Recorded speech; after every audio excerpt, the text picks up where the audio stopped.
Hey, what's up, everyone? People. Welcome to the Timeless Gamer Show, where our games and our bodies may grow out of date, but our gaming experiences will forever remain it's timeless.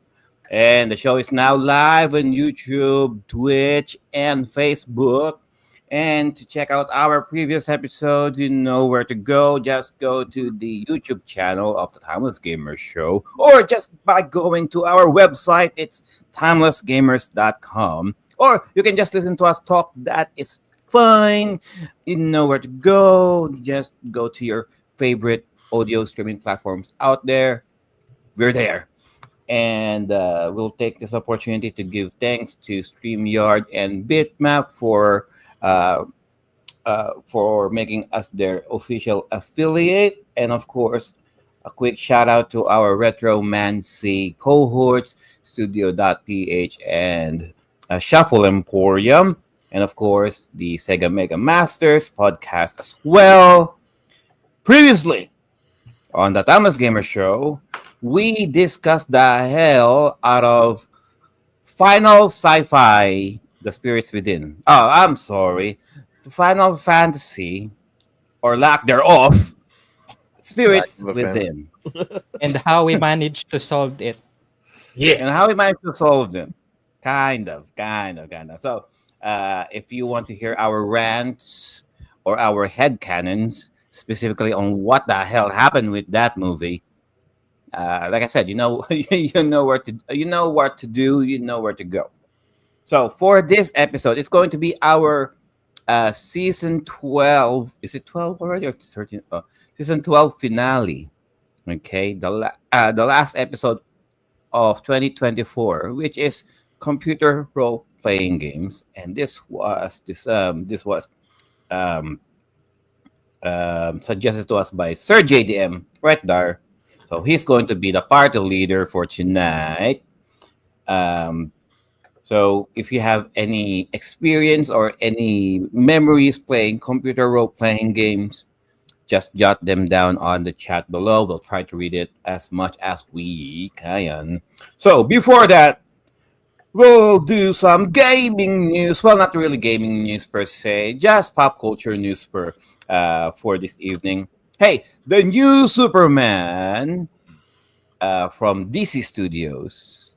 Okay, from the which is being spearheaded now by James Gunn, which was the director of Guardians of the Galaxy 1, 2, and 3, and Brightburn, to name a few. All right. So this is not exactly his first rodeo in doing a superhero movie or like a super being um uh, movie. Alrighty. Okay. So thoughts, everyone. So, speak of which, let's say hello to the panel right now. We got Sir Jose, Dark Gothic Fate from California. California. Dun, dun, dun. Hey guys, how's it going? Dark Gothic Fate here, aka Sir Jose. Here to talk about CRPGs. I think I've incidentally played a few, but I went and played a new one that was suggested to me, and I had a lot of fun. So I'm here to talk about it. All right, thank you for that, Sir Jose. And from the west, let's go all the way to the east side. From New Jersey, Jersey. Sir Joel. All right. Good morning, good afternoon, good evening, whoever you are, wherever you are. This is Joel Baklit of the Banyagang Native page. Welcoming everybody into the show, Timeless Gamers Show. Yeah, today, computer role-playing games. Very, very different from JRPGs, but that's part of the discussion for today. Absolutely love the genre myself. Played quite a few. But yeah, looking forward to the discussion today, and particularly the new Superman teaser trailer. All right, on to the show. Thank you for that, Sir Joel. And let's go down south. Sir JDM. All right, from down south, Juan De Marcos of 123 Go, and leading the party to, on this episode with my friends we're talking about the computer part of the RPG genre. Um, Hope you can join us this show. All right, thank you for that, Sir JDM. And going back to the north side, Miss I. Hi everyone, welcome to Timeless Gamers. We hope you enjoy our episode and maybe get to try our recommendations because, as I know, CRPG is not for everyone. So type in your favorite CRPGs on the comments and let us know what you think. You goddamn right, it ain't for everyone. All right. I am really Right. looking forward to the show, particularly because I want to hear Joe's responses to our suggestions here. Yes. All right. Okay, so let's talk about the Superman trailer that just came out a few days ago. Thoughts? Let's start with Sir Jose. I have not seen the trailer. Oh, really? Yeah, because I am not really a fan of Superman. Oh shit! Uh, Really? Why not? Spoiler, it's Spoiler not alert. Christopher Reeves. I don't. I just find him very boring as a superhero. Okay. I just never liked him. Whenever the last set of movies came out that Christopher Nolan did, I was like, maybe he'll be the one to get me into it because you know how he did with Batman, and I was like, that didn't do it. So I'm not really hopeful with James Gunn, but I'll give it a shot. I'll watch it. I liked Injustice because he was the bad guy, and I got to beat Yeah, shit out of him. But other than that, I'm not really the guy to not go to not for really not Superman. really much of a No. Superman fan here. So most likely he's a Lex Luthor guy Well, or a Batman guy. I All prefer- right. Yeah, I like Batman better, but I actually find Superboy more interesting than Superman. Oh, he likes it young, guys. Oh, How about you, Sir Joel? All right. Actually, I saw the trailer and I'm hyped for it because of the fact that it does have the feel of the old Superman 1977 film with Christopher Reeve. I would highly recommend to Jose, if you haven't seen it, the original one with Christopher Reeve. Watch that one if you want to see the essence of the character.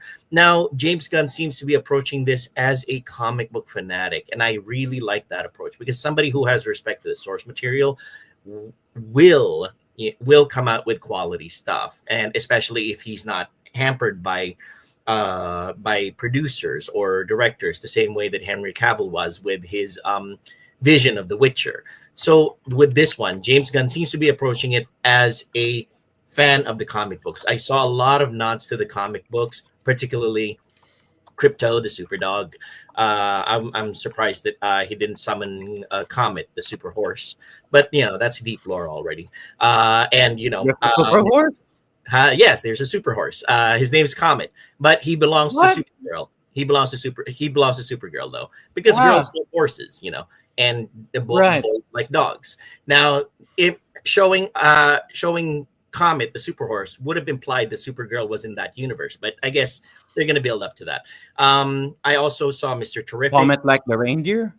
Yes, Comet like the reindeer, but this time he's a horse. Now I saw Guy Gardner. I saw Mr. Terrific. I saw Hawk Girl. A lot of nods to classic Superman lore, and Yep. I like the approach that Superman is the archetypal superhero. He's not dull. He's not gloomy. He's not dour. He's not sour. He's a beacon of hope. He's what everybody aspires to be. Superman is Batman is the pinnacle of human achievement. Superman is the pinnacle of morality in the DC universe. He is what people want to be on the inside rather than on the outside. Superman definitely is strong, fast, everything, but more than anything else, his superpower is his empathy. The fact that he wants to help everybody. He wants to be the very best friend to everybody. And, that's one of the lines from Superman 77 that Christopher Reeve said. Who are you? A friend. He's going to be your very best friend. He's there to help you out. So he's the guy that you hope is going to be there if things go sideways. Sure, Batman is going to have all the plans and everything. He's going to have a plan to get you out of the situation. But when things get really, really, really bad, you hope Superman's going to be there to save the day. So I'm looking forward to James Gunn's interpretation of Superman. I'm kind of iffy about the actor, but he seems to be able to pull off a good Clark Kent. So anybody who does a good Clark Kent for me, I think will probably be able to do a good Superman. That's my take on the Superman trailer, and I'm looking forward to it. Alrighty, thanks for that, Sir Joel. How about you, Miss I? Have you seen the trailer? What you think? I honestly have not as well Oh, because I'm not into superheroes. people. But I saw this thing on Twitter because Twitter is where I get my news. So somebody posted a side by side photo of Clark Kent and Superman, and in this instance, you can see the difference of Clark Kent and Superman. Like you wouldn't recognize one or the other, unlike in the past. Superman usually just wears glasses, and you can see it's the same guy, but this time it's quite different. You can't really tell. Notice there's an explanation as to why people can't recognize Clark Kent as Superman. It's because of the fact that nobody knows Superman has a secret identity. For all people know, Superman is hanging around the Fortress of Solitude if he's not flying around Metropolis. They wouldn't associate this guy fumbling around with his file. What? No, what? Nobody knows Superman has a secret identity. Only select friends, Jimmy Olsen, Bruce Wayne, they know that Superman has a secret identity. But if you see this, kind of Amanda Waller guy wandering around, bumping into stuff and everything, you wouldn't think, hey, that guy's Superman. No, you're thinking Superman is over in the Fortress of Solitude, hanging around with Crypto. This guy is just a tall, bumbling idiot. I wouldn't know. I wouldn't think he's Superman. I thought it was the glasses. Yeah, with glasses. That's it. Yeah. You wouldn't think Superman would be at two places at the same time. That's the explanation. Mm-hmm. That's good to know. But then, physically speaking, compared to the previous movies, this one he looks different. Mm-hmm. So I kind of like how they approach that, and that's the only thing I know about Superman. And the only other thing I saw is the Hugh Jackman Superman on SNL. So that's as far as I know about Superman. Oh, I'm deep into All right. Superman lore. I mean, I've been watching him since Kirk Allen and long ago, way back when, before George Reeves. Anyway, continue. How about you, Sir JDM? What can you shy? For me, I saw the teaser of that trailer teaser, and it was a 10-second clip, and they said that the trailer will come out tomorrow. Then was it 6 p.m. or 6 a.m. Pacific Standard Time? And the first thing that I did was transcribe what's the time going to be in local time. So it's, I think, 9 p.m. here in the Philippines, and I even told my partner to watch it with me because we were really looking forward. And when I saw the trailer, have this very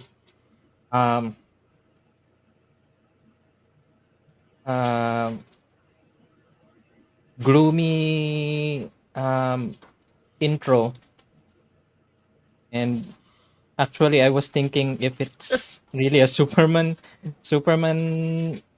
trailer, and suddenly he pops out of the snow, and the first thing I noticed is he had these shorts, like the original, if I'm not mistaken, from the original comic book. And then I didn't really know who this guy is portraying Superman. But when I saw his face, he reminded me of Henry Cavill in, if you saw the movie Count of Monte Cristo, he was Oh, the he was the son of what's he the was name there. of, yeah, he was the son of the main protagonist of that movie. Oh, he was just he was that young. Okay, because Yes. I've seen the movie Count of Monte Cristo. I didn't realize that was him. Yeah. He I was only he was quite skinny at the time. Hmm. Yes. He was still young, like I think That was him. he Okay. yeah, that was Yeah. him. If you guys remember the movie Stardust, the villain there, the guy who was beating up the main character at the beginning, that was Henry Cavill. Oh, okay. I haven't Mm. seen that. You haven't seen Stardust? Oh, you guys should see that. That's a really good movie. It's written by Neil. Anyway, Mhm. Right. it was written by Neil Gaiman, the same guy who okay. wrote Sandman. Sandman. Sandman. Okay. Yeah. Which another superhero movie Yeah, that's true. or It is a show DC property. or comic So book. All right. um yeah, I think I'm going to give it let's see. We didn't really like the past few DC movies, but every time it's out, every time the any DC films are out, we always watch it in the theaters. So I think we're going to give it a go next year. Really hoping this will be the like DC that like the DC film or cinematic universe that they're um, um, trying to make, that will at least elevate these things with the superhero genre. So Right. looking forward to it. All righty. Thank you for that, Sir JDM. All right. Now, next will be our show and tell. In this segment, we show and brag or discuss whatever pop culture, whatever geeky stuff, nerdy stuff that we acquired for the last few days. So, who's got something for the class? Let's go with. I think Sir Jose has a few. I Sir have a Jose, few. what you got? I don't really buy much around this time of year because I'm not allowed. Because then people are like, "Damn it, I was gonna get you that for Christmas."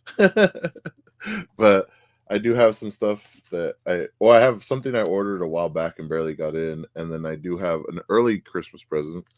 So I have where's damn Griller? King of what the SVC hell? Chaos. It's SNK SVC versus Chaos? Capcom. Yeah, this is Oh, the SNK version of Capcom versus SNK. Oh, So everyone looks King of Fighter E. So drawing, right? The art style, right? yeah, and then now I have the Switch version of the Marvel vs. Capcom collection As well.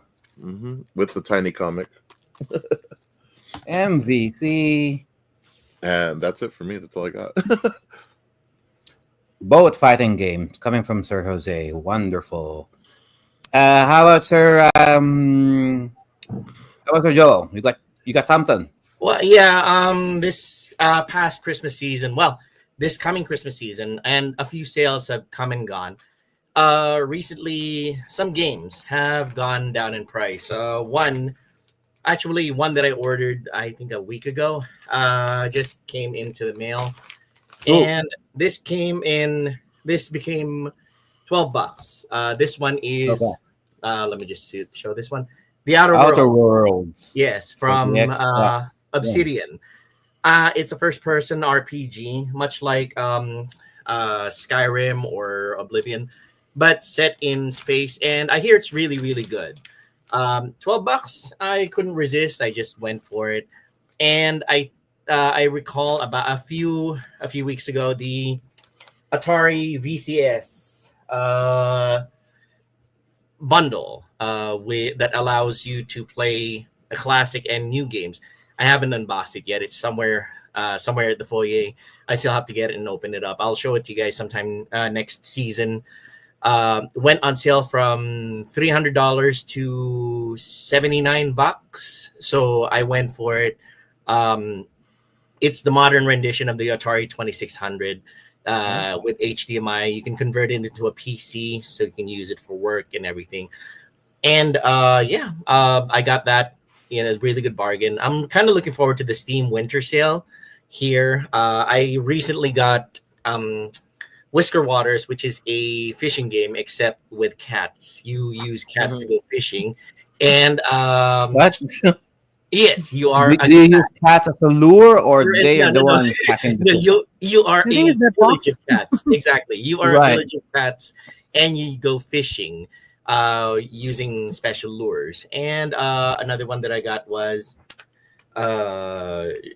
it slipped my mind. But yeah, a lot of I call them penny games. You know, they've gone down from $60 to like $2.99. I've been gathering them on Steam, on GOG. I'll make a full list and I'll post it on the chats. Basically, that's my haul for this season. But lots more sales coming up. I wouldn't be surprised if we got more next season. You guys will see what I've been getting off of Amazon and Best Buy and Target here in the US. Back to you, Joe. All right, thank you for that, Sir Joel. So we got Switch, we got Xbox, anything to the PlayStation side. Miss I, So representing the Blue brand. I've been wait. I have been meaning to show this for the episodes weren't able to join. So I acquired a PlayStation 3, and you can see it because Yay. the crappy background. Wait. Virtual background. There. Can remove that first. So here is my refurbished PS3, and this is I forgot the model, something The Slim. 25 or something. But they said this slim one has a better lens for the Blu-ray, and Right. it's better firmware or something. Right. So this one is actually jailbroken, but I am playing. I have to admit that model is Okay. a tank. It's great. It's a great model. I'm glad I was able to choose that one, because when I asked the store if they had that particular model, they said, "Why do you want that model?" And then I said what I said, and so maybe this person knows what she's talking about. That model, think- that one between the original PS3, which is good, the Super Slim, which is all right. That one is my workhorse when it comes to PS3 games. That is a Yep. tank. Good choice, Miss Yep. Eileen. Mhm.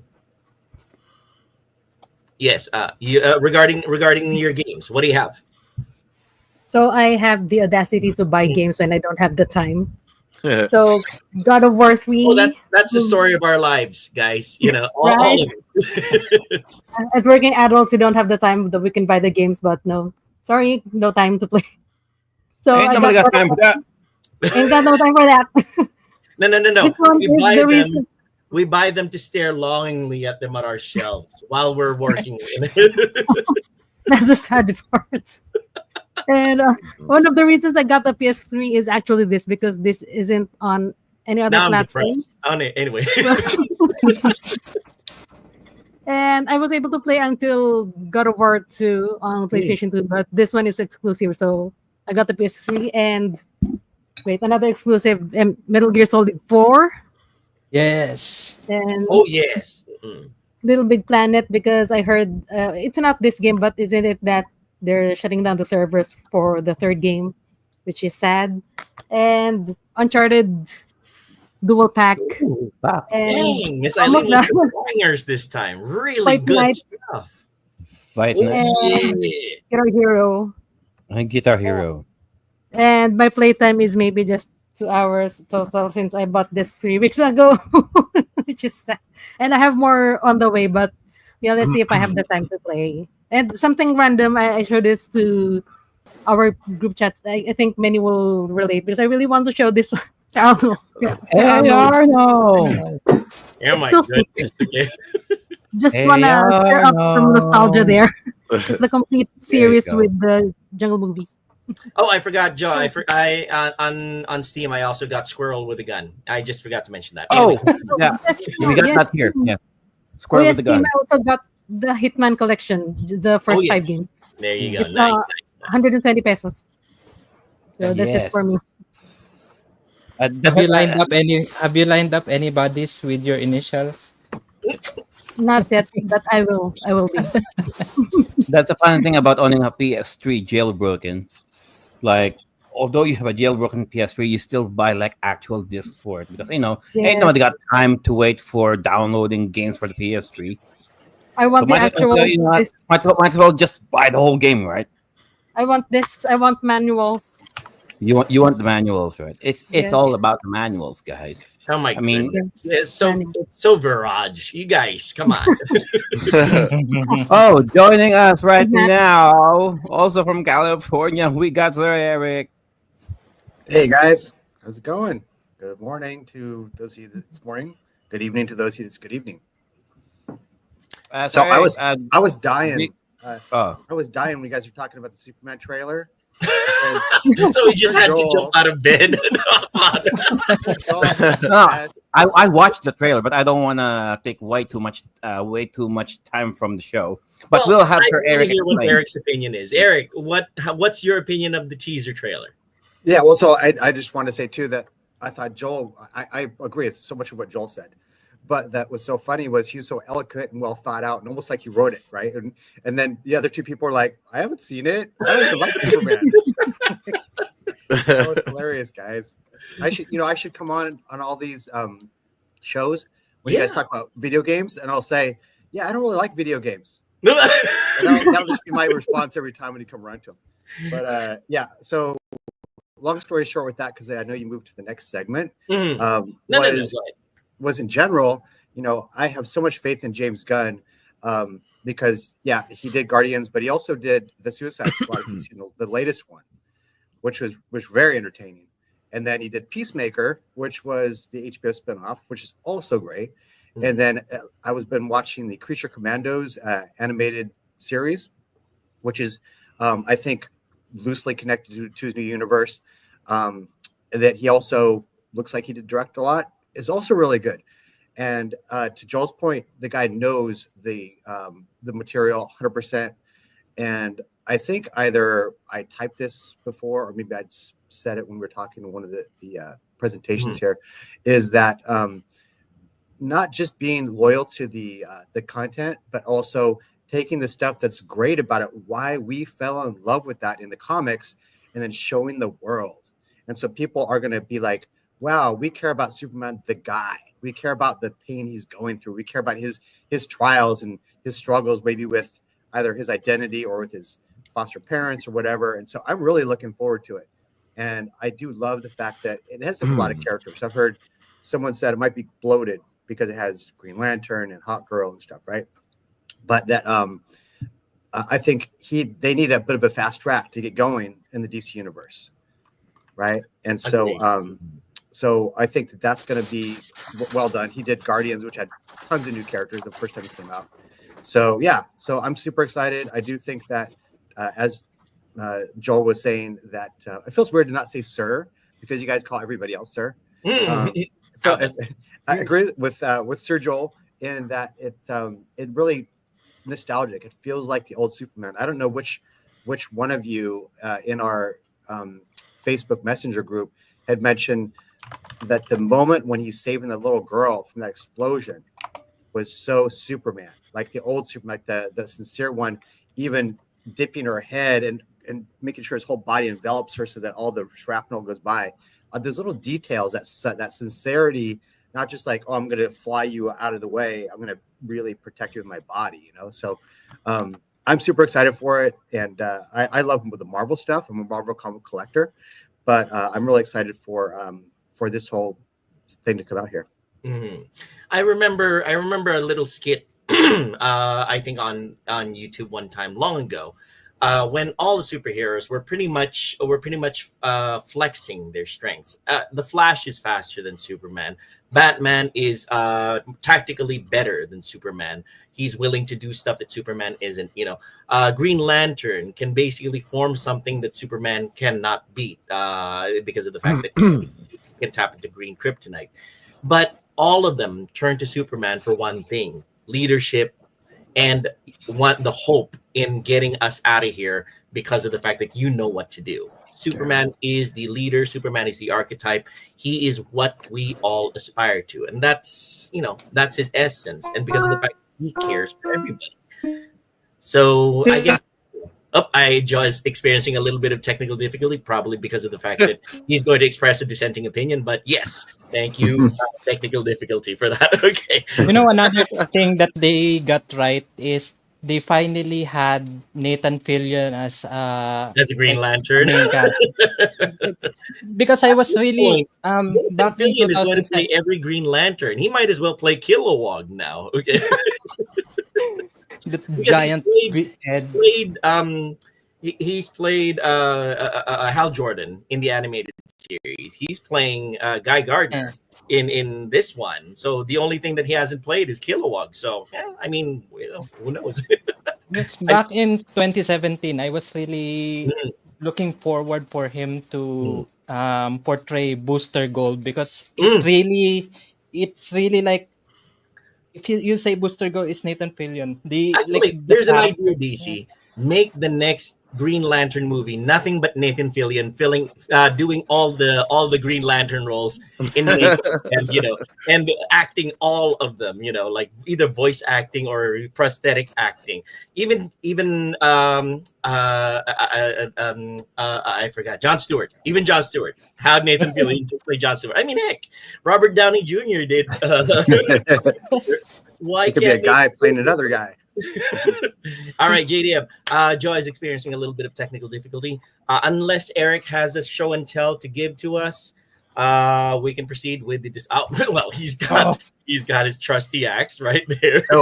But I do, because for those of you guys that know me, you've seen this axe. So it's not a new purchase, but it segues right into AI's grab bag of games. So this is the Leviathan axe from God of War Ragnarok. Yes. And this sucker is glorious. I got it on Etsy. It was like 70% off. Oh my goodness. And really? It's heavy, it's metal, it's really sturdy. And of course, if you've seen on the videos, it looks really good. But I know they were selling a replica of it with the God of War's collector's edition, but this one is a full-on recreation of it then. Is that right, Eric? Yeah. This sucker is all the way through.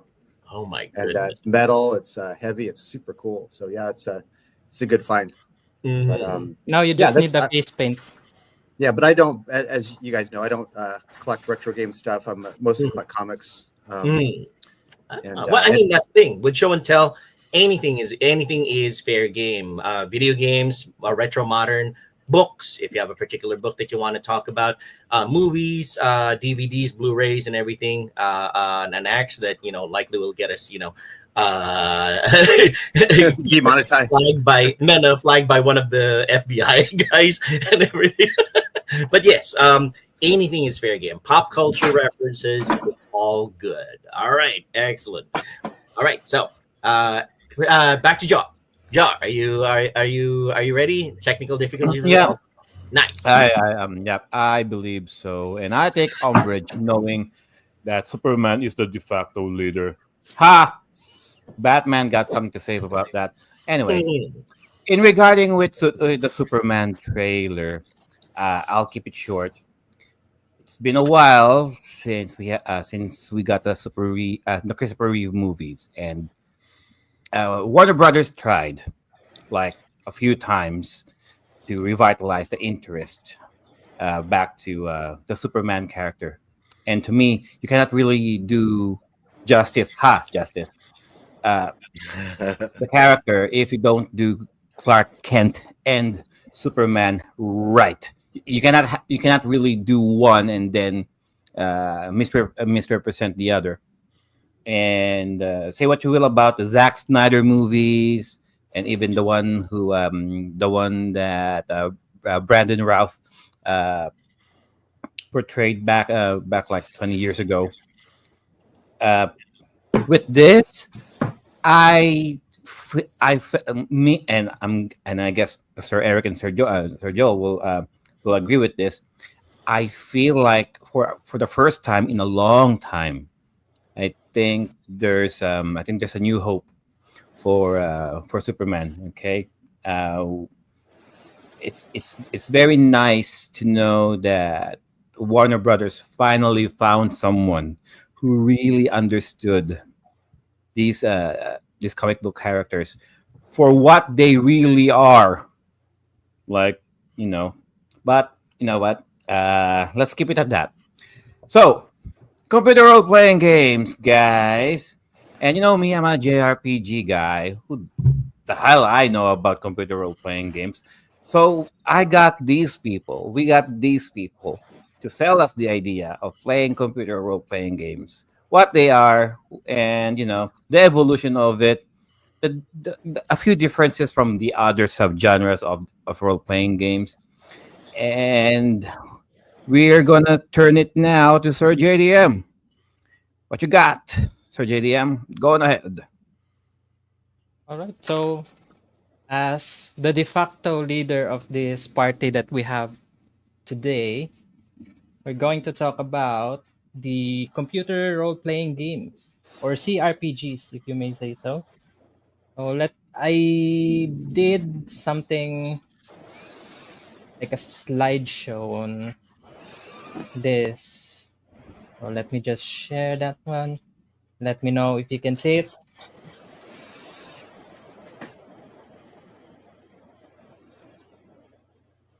So, computer role playing games. What are they? What the heck are they? Seriously. Are you able to see it? Yes. Yeah. Oh, let's get into it. So, what is a computer role playing game? So, what I did here is um, it stands for computer role playing games. These are the games that took inspiration from tabletop games that we had in, was it the 70s or the 80s? And the The ones that we the play 70s. with, Yeah. our friends in our basement, doing um, costumes and rolling dice, and role playing. So we take a role of characters um, uh, who has banded together to fight a common foe or achieve common goal. And like we did in the D&D episodes that we have with our DM Eric. And so CRPG games is a genre of RPG which emulates a tabletop role playing game with heavy emphasis on stats, spells, leveling up, etc. Um, but with the convenience of it being on a computer. So the reason why we have these computer role playing games is um, most people don't have really have that time to do sessions like tabletop sessions with their friends anymore, especially if they're young adults or teens. They're busy with work. I mean, school and sometimes with work. So we tend to find another um, like outlet where we could play our tabletop games. So that's when um, the developers or video game developers had the idea to create computer games that I mean tabletop games that runs on computer. And for me, CRPG is called classic role-playing games because of its prominence in the 80s and 90s. Because if you say computer games, mostly, I mean, see, computer role-playing games are played on a computer, and I don't think there are other. I don't really see any platformers on the computer. In There are ports of Pac-Man or other games, but mostly they are these RPG games like um, Ultima, Wizardry, and those other games. And so yeah, so that's for me. This is the definition of computer role playing games. And if anyone have any ideas or like um, something to say on how they define computer role playing games, you could just um, talk about it or add anything that you would like to add. Well, if I I think can say something, would somebody like to go first? Unless all right, okay. In my case, I would say computer role playing games are the antithesis of JRPGs. They are. I'm sorry to have to prick Joe's bubble here, but this is serious role playing here, rather than than scripted role playing that JRPGs are. Honestly, computer role playing games have a level of, I guess the right term for it is freedom, that JRPGs do not. That's in a capsule. That's basically the difference with CRPGs versus JRPGs for me. I can still hear you guys. You know that. I was about to ask where did he go. Yeah, well, let's pile on John. Come on, everybody. Let's see what your opinions might be. But if nobody has something, then JDM, you can continue.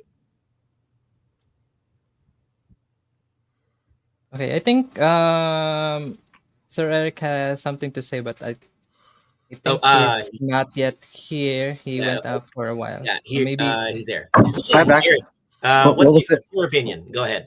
about about the definition for CRPG? Yep. Mm-hmm. Yeah, I think I think you did a really good job. It really be a matter of kind of fine tuning more specifically, like if we're talking Western CRPGs, right? But to Joel's point, I think that the big difference is kind of the sandboxy quality of most of these RPGs. Some of them were really light on the role playing, like the one I'm going to talk about, the Gold Box series from SSI that came out, first one in 1988. Mm-hmm. Didn't have much choice at all, but had tons of sandboxy elements of being able to go wherever you wanted What to your opinions might build be, but whatever crew you if wanted. nobody has something, then, Sorry, I thought someone said saying something. So, but yeah, no, I think you did a really good job, and I do think that prominence was in the 80s and 90s for CRPGs. If you extend it all the way out to real time CRPGs, then it went a little later because like Baldur's Gate, which I believe Dan was going to talk about if he's going to show up, was huge when it came out. That almost revitalized CRPGs when it came out. But but I can have my other discussion about my game and other stuff. But in general, I think it was a really good presentation. I was actually pretty interested. I was just getting my other coffee because it's super early here. That's cool. Okay. Mm-hmm. All right, JDM.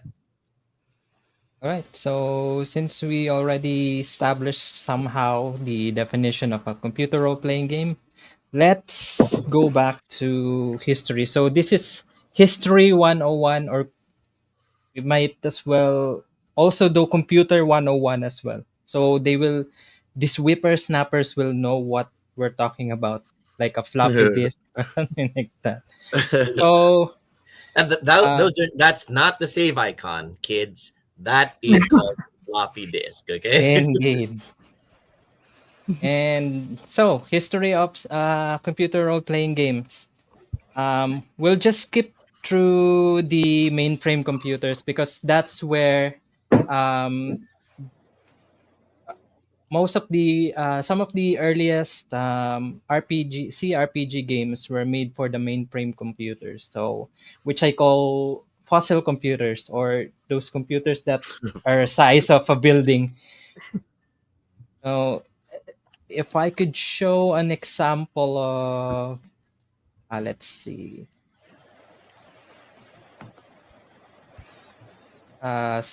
sample of like this. Imagine running an RPG on punch cards. Like Right, exactly. That's yeah, so. or So like those tapes. Those tapes you that see, ran. Mhm. you see, guys. This is I don't know what kind of mainframe computer this is. Look at the number Wow. of switches and Heck, I'd toggles play that. here. I'd play that. I'd figure that out. Yeah, you see The keyboard punching is cards. You tiny. can, what's Isn't that? that the Steel Battalion controller? No. Steel Battalion, yeah, it might be. Imagine how many. So these mainframe computers are usually it uses tubes or those tiny little things that lights up.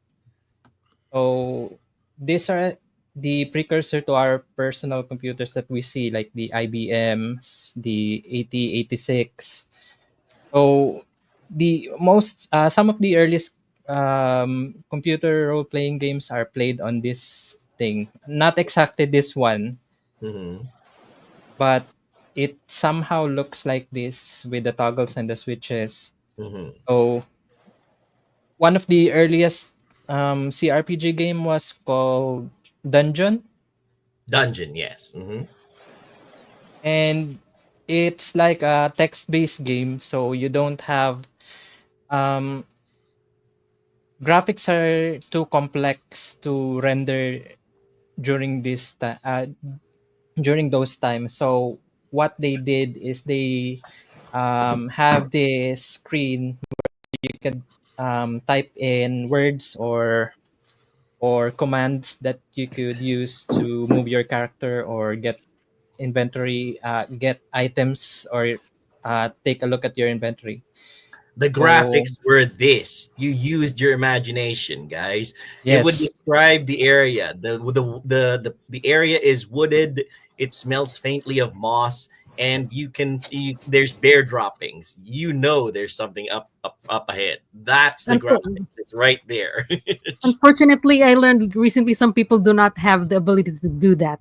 Oh Have yeah, I images in heard their about mind. that. Some people have no inner monologue, or no person speaking to them in their minds. It's weird. That How? blows my brain, dude. You were saying, Miss Eileen. Yeah. So how are they gonna appreciate this game if I know. some that inability to do that is actually exists? I did not know that, and how sad. Honestly. Oh my goodness. Well, it's. I imagine Eric and I have had that since we were kids, and like the other person in your mind talking back to you saying, that's not a really good idea, dude. Don't touch that electrified fence, something like that. Yeah, yeah. I think Joel, because we're older, we had a lot more quiet time. We had a lot more standing in line, waiting for things, Mhm. quiet in the room. You didn't have your computer to boot up your phone to scroll on TikTok, right? And so I think we had more of a propensity to be able to be creative in our minds because we would. I remember even working, like I worked in a grocery store before I did video games, and I would be working and I'd be thinking of stories of Dungeons and Dragons or even the computer game I was playing. What would I do next? But imagining things. So I think a lot of people are so busy, always something in their face. They haven't learned to develop that. Yeah, agreed. Yeah, that the fact that imagination takes over when nothing else is happening, that's becoming a lost art nowadays. And I would say that is one of the genesis points of computer role playing games. You're sitting around waiting for your wife to finish shopping, and then you think, what would happen if a troll suddenly busted through that door and then started, hammering away at all these humans? A 10-foot troll with a 7-foot mallet started smashing heads in. So basically, your wife. Yeah, basically, yeah. If she doesn't find the thing that she's looking for, that's her. I love how you popped in just to say that. Exactly. like a mole.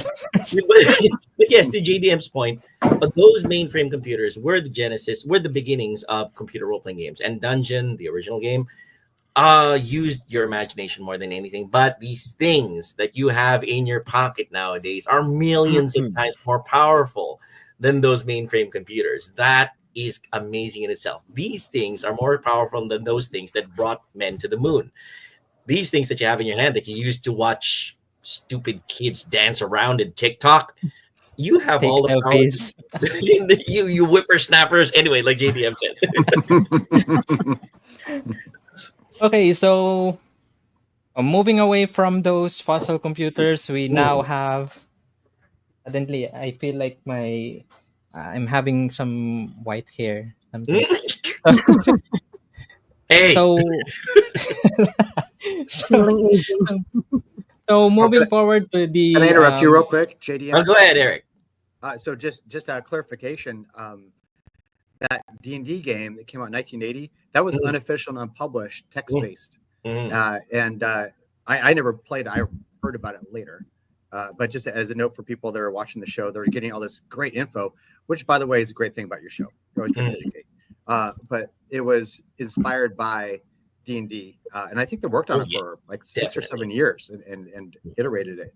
But I'll be talking about like when the first real D&D came out, kind of wizardry, but more. But I just wanted to mention that one part, JDM, so you can go back to talking. Sorry for butting in. That was actually an unpublished thing. Anybody can jump in. Yeah, go ahead. Thank you, Sir Joel. That was an unpublished game, so it's a very interesting kind of bit of history. And if I remember correctly, it was multiplayer was available back then too through mainframe games. Mainframe computers. Multi-user dungeons, I think they were called MUDs. Yeah. Yep. There you go. All right, back to you, JDM. So maybe they just got bored at work and started thinking about, I would like to have D&D sessions with my friends. Then suddenly, we have this big ass computer that can do punch cards stuff. Why don't we try to develop games, tabletop games on these machines? And just another info, these are mainframe computers. These were actually used during the Cold Wars, or maybe even way back to the Second World War. And I think that's a machine, also a machine that they used to decipher codes from the Enigma machine. Yeah. The Enigma. I mean, Nick, I wouldn't be surprised if I could actually play something on the Enigma machine too. Anyway. Okay, right, so moving on. So they have this idea of developing tabletop games for the mainframe machines. Then, how fast, how quickly technology improves or advances. So suddenly, poof, we have this IBM computers that were used for offices, like the IBMs, the 8080s, 8086. Those are the CPUs that they use for business computers. So for this, I call this from fossil computers, these are now the peon PCs. the common workplace machine. So mostly they run on an operating system called the DOS, or disk operating system. So disk operating system is like a collection of programs that allows you to do spreadsheets, what do you call this, like the word processing software and something like that, like Microsoft Word. But back then it was still the DOS that they're using for their in their computer. So there's no you can't see any windows that the ones that we currently have now. It's all text and like pixels and stuff. So the resolution is just limited. It's 240p or maybe something lesser than that because the screen is just 80 by 24. So you can only fit as many as that details. And so most of the games back then are text-based games like in Dungeon. So this is the time where they developed the game Dungeons and Dragons in 1980s. Um, Most of the CRPG games are text-based, so you need to, as we mentioned earlier, in the mainframe computers, you just type in the commands like go up, go down, head west, head east, take a look at inventory, get some items and something like that. And this is also the first time we saw what do you call this? Was it raster graphics? The pixels that made up an image. Rasterized or vector graphics? Yes, raster. I think it's raster graphics because the vector graphics are the ones that you can already see lines like diagonal lines. So anyway, one of the most popular games developed in these systems are Alakabeth. I'm not sure if I got the pronunciation correct, which is the precursor to the Ultima series. Some people call them Ultima Zero. And then that's a text-based game. We also had Wizardry, and I think I had a typo here. Might and Magic. This is Might and Magic. Sorry about that.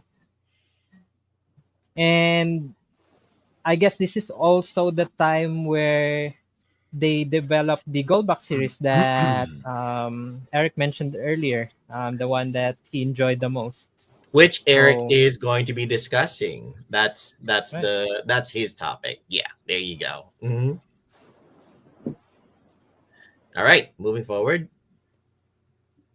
Speaking of which, So, I just had a quick look. JDM Alakabeth, or how do you pronounce it, is free on GOG. It's one of the games that they give away on GOG if once you sign up. If you guys want to experience a little bit of CRPG history, check out GOG.com and download that game for free. It'll run on add modern some, computer. Mhm. yes, add some culture in your life, guys. Absolutely, yes. Absolutely. Not the kind of culture that Joe espouses, but you know, From his JRPG games. yeah. Okay, so next, let's continue. Now we have our modern PCs. The one that I think this is the one that really started it all. Graphics wise, the controls, the mouse, and um, those graphic user interface with the release of Windows. So now you have better graphics. We started from pixels. Now we have this things called graphic processor that we could use to render our games. No, And I think then, I think JDM, it cannot be stated enough how big of a development graphics is when it comes to video games. I mean, as somebody who lived through it, I the fact that you can jump from the era of text-based games all the way into actually seeing what you're playing was honestly the mind-blowing. It scrambled your brains when that happened. And I'm not sure if Eric can attest to that one as well. Seeing the thing that you're actually playing was a Yeah. quantum leap in terms of experience. Was that something that you went through, Eric? Yeah, and so when I do talk about the game for Pool of Radiance, because that was even Wizardry just had the monochrome very simple art, even that was like, oh look, that's a spider. I'm actually fighting that thing. That's so cool. But then Pull of Radiance takes it to a whole another level, which I will talk to when I get there. But context of like whatever time it was is something a lot of people will miss, which is very natural because they're right now people, again, everything is hyper graphics. Everything is, you get everything all the time everywhere.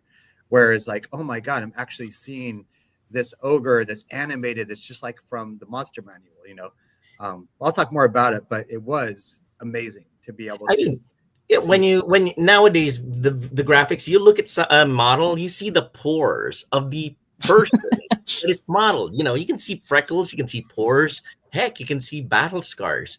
But in the old days, with a game like Adventure for the Atari 2600, you were a square dot moving around, picking up what looked like a key, and your dragon looked like a seahorse. But but you still had fun with it. Anyway, continue, JDM. So right, I think this is where most of the RPG gamers had the most experience in playing role-playing games, because there were before, when we say personal computers, they usually are used in the office. Now, through technology, they started bringing these computers to households, and then people can do word processing, spreadsheets, um, do some designs and something like that. And they also Watching have porn. I don't think so during this time. Ah, Maybe Oh, because of the JDM is internet. so a lot more pure. imagination. He doesn't he was not there during the days of MIRC and exchanging, Uh, um to heck. be to be honest, I was there, but we had dial up, so I don't have the patience to look at those photos that do like this, like they render Heck, interlace like that, because you, it's so slow. it just shows that no, JDM no, never no, experienced dot no, that was matrix fine. porn, you know. That was fine because back in the 90s, we still do analog though. Mhm. Magazines. Okay. Continue. JDM never experienced dot matrix printer porn. Okay, I get it. Okay. Same as all this time on MIRC, I received a D pic. Oh my goodness, Oh. really? Is it Sorry, a you have to say JPEG that. or it's a JPEG or a GIF? It's a JPEG on MIRC, and the download took like 15 minutes. Had to wait 15 minutes for a pic like that. My it's goodness, you were slowly just sitting on, shot, right? what's rendering here? So once again, you whippersnappers, you never experienced that because you have high-speed internet. Oh yes, You have to absolutely. wait a couple of minutes before everything is loaded up, and it's Mhm. in just 8 different colors. So Well, and anyways, I don't know, JDM, if you've actually mentioned the price, but a reason why these computers were so rare is because they were damn expensive. Oh, that's So, true. Mhm. right. I had to Google it to confirm, but 46 computer when it first came out was about $3,000 to $4,000, Oh and my we're goodness. talking like in the 80s, right? Mhm. So Mm. early to late 80s, and so that's not even now, right? Imagine that's pretty pricey. Mhm. So it was definitely cost prohibitive for a lot of people. Oh yeah. Yeah. Mhm. And it was the 80s. The 80s was considered like a luxurious time, but still, the computers are back then. It's so expensive that only a proud few could ever get one, like what I had this in this slide. I think this also helped um, consoles to flourish Mhm. in the early 90s, because That's true.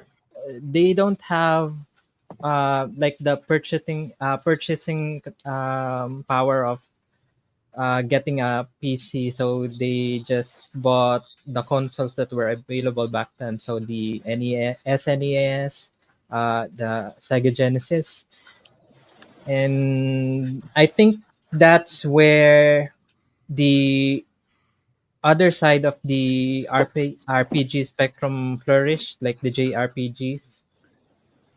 That's true. And That makes sense. That does make sense, actually. Yeah, that's true. Okay. that's why we have Chrono Trigger, Final Fantasy, Hmm. and all of those other JRPGs that Hmm. we played on our consoles. Hmm. And the good thing with this era is they produced um, sequels that are better looking than the previous predecessors, like Wizardry. Um, my first Wizard, I mean Ultima. Ultima 3 was my first Ultima game. I will never forget it because I I will never forget it because I had a lot of time. I had a hard time um, dealing with the floor. It's like a mini boss in that game. Imagine like a full set of party fighting the floor, and it almost instantly kills you if you're not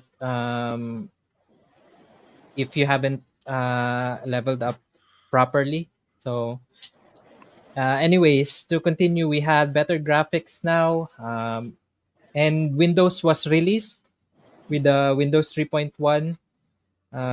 You now have better graphic user interface. You now have mouse are common. You can now control your characters using a mouse. So you no longer type in commands like go up, go down, something like that. And the popular titles, I think what really were popular in this during this time, because this is the time where we had the Pentium computers, like the Pentium 2. That's the most powerful um, uh, CPU that we had back then. And I remember that because we had one when we were in the UAE. And I remember playing Baldur's Gate. I heard the Fallout. Diablo started there as well. It had a PlayStation port, but I didn't really like it because it's so pixelated that you can't make up anything.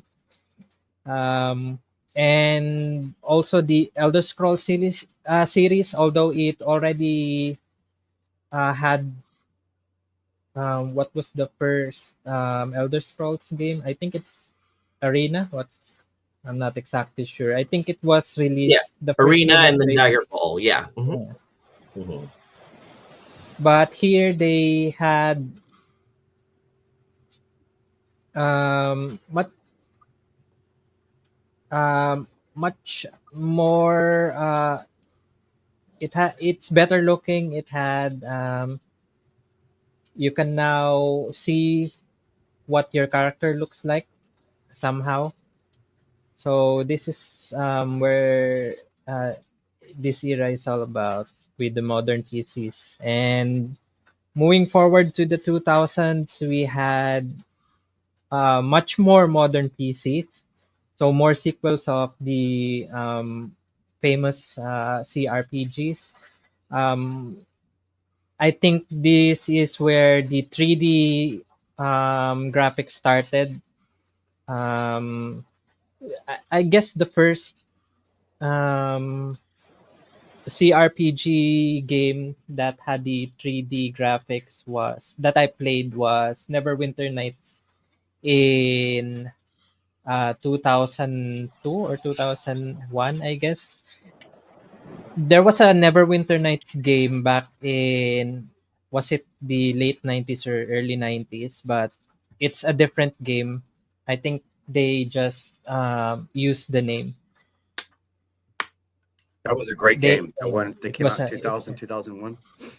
Fantastic game. nice. Oh, GDM, Jomar of Jomenten has a really, really relevant comment here in the chat. He said, back in the day, we don't mind if it's pixelated. I play Karateka on PC, and I think the graphics were awesome. Yes, completely agreed on that because of the fact that to that point, we were still using our imaginations, and our imaginations filled in the difference, no matter how pixelated it got. Like I said, Jordan Mechner's contribution to motion capture in video games and possibly even in movies with Karateka really made the whole thing pop, and particularly with the fact that the game was very accurate in terms of movement, and even if it was pixelated, as long as your imagination filled it in, it was bonkers. You were just going to have a good time. Mhm. That it's funny. I think Sir Joel and I are almost like the same people on opposite sides of the United States because I was literally thinking of filling in the gaps, right? Because even as I've been playing a lot of Pull Radiance and the other games of the Gold Box recently, there's so much where you'd fill in your head, like, okay, I got enough of the color scheme and the basic motions of the animations that are in the game, and you fill in everything else, and then it's like you're playing an enhanced version of D&D or whatever that game is. But yeah, we would fill in the gaps. We would absolutely fill in the gaps. Definitely, your mind, your imagination really filled it in, and it kind of prompted people to be a little bit more creative, I would argue, because of the fact that you had very simple graphics, but your mind worked overtime to try to make that vision, that world in your mind visualize a little bit better. Some would say that was what helped push your imagination forward, but I would say this would be a good stopping point, JDM, for the presentation. I guess now would be a good time to have people relate, their experiences, because we've come to the point where the flourishing of computer role playing games actually got to it. Wouldn't you say, JDM, being show captain? All right. So, any experiences, guys, with we did the history. Did you have any experience with um CRPGs, any era, like the earlier days or in the 90s or the 2000s? I think Eric would probably be a good way to start this off because of the fact that he is going to be discussing the Gold Box series, which is seminal when it comes to the RPG scene, computer RPG scene. Eric, let's begin with you. Cool. Yeah. Okay. So I believe it was 1980 when Wizardry came out, and my best friend's dad, I think, worked at IBM, and so he had an IBM PC, and we were just blown away because that did allow, although monochrome graphics, still had graphics, and you were able to move around through what appeared to be a 3D, dungeon. And my buddy and I were just enamored with that game, and we played it all the time. And I remember that because the way the game was working out, I'll talk about this more when I get to the SSI games, is that they were a lot more clunky, right? There's a lot of things they're still figuring out. And when you would play Wizardry, there wasn't really a save. You had to get out of the dungeon, come back out, and you would save in the training grounds. And so if you had a total party kill mid-game, in mid-dungeon, that was it. That's what would happen to you. You would freaking die. And so my buddy and I, we found a way around it, being 13-year-olds trying to figure it out, is we would turn off the computer if we were in the middle of getting killed. And so that it would just go, what was last save that you guys had? And so it would just grab that one. But yeah, I guess because we're showing Pull Radiance right now, if you want, I mean, the thing is, I've been talking a lot, but just to talk about the first experience, and I can go back to SSI games later, is just that to be able to play not with your buddies who are like, oh, I want to play D&D, let's all get together, and you could play in this completely objective space where the DM is the computer, and you conquer that kind of module, as we would call them back in the day, and you never knew it was around the corner. And it's like, oh wow, I'm fighting this monster now, and I got that magic item now, and I leveled up to this. And one thing I've mentioned is so cool about Wizardry, because Wizardry, by the way, if I didn't really mention it, was pretty much D&D. They even had negative armor classes, which are the old school D&D kind of armor classes. But you could upgrade your characters from, like, fighter to a knight, and I believe a rogue, to ninjas, which is great. And you could be a samurai. So it's like, there's like, hey, ninjas are cool. Let's allow people to upgrade to ninjas. But those games were just great. My buddy and I played it all the time.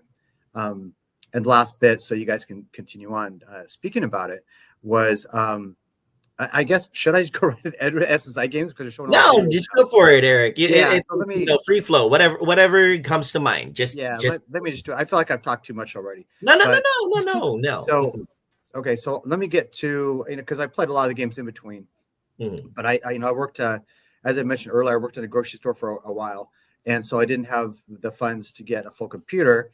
And but when I saw my buddy, a different buddy, went over to his house, he had the first Macintosh, and he was playing one of the I think it's probably Pool of Radiance from SSI, the strategic simulations, and it was like, wow, it was like color graphics.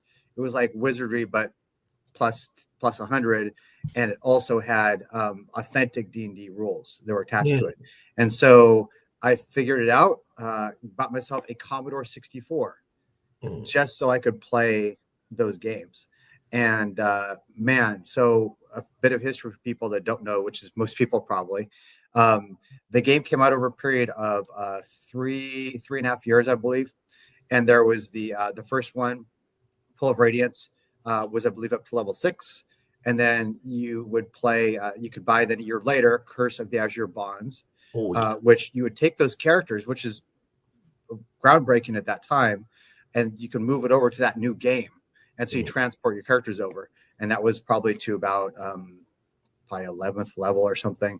And then there was Secret of the Silver Blades. This is all one storyline with your characters. And finished it with Pool of Darkness, which goes up to about level 20, I believe. And so I was working in the grocery store, and what I would do at the time for about 2 years, I was living with my grandparents, and I would wake up in the morning as early as I could wake up, and I would play the heck out of that game right there, Pool of Radiance. I would play it until I had to go at the last minute. I would go to work, and at my lunch break, I would drive back to my grandparents' place and play for about 35 minutes while I ate. And then I would come back at night, and I would play until I couldn't play anymore to fall asleep.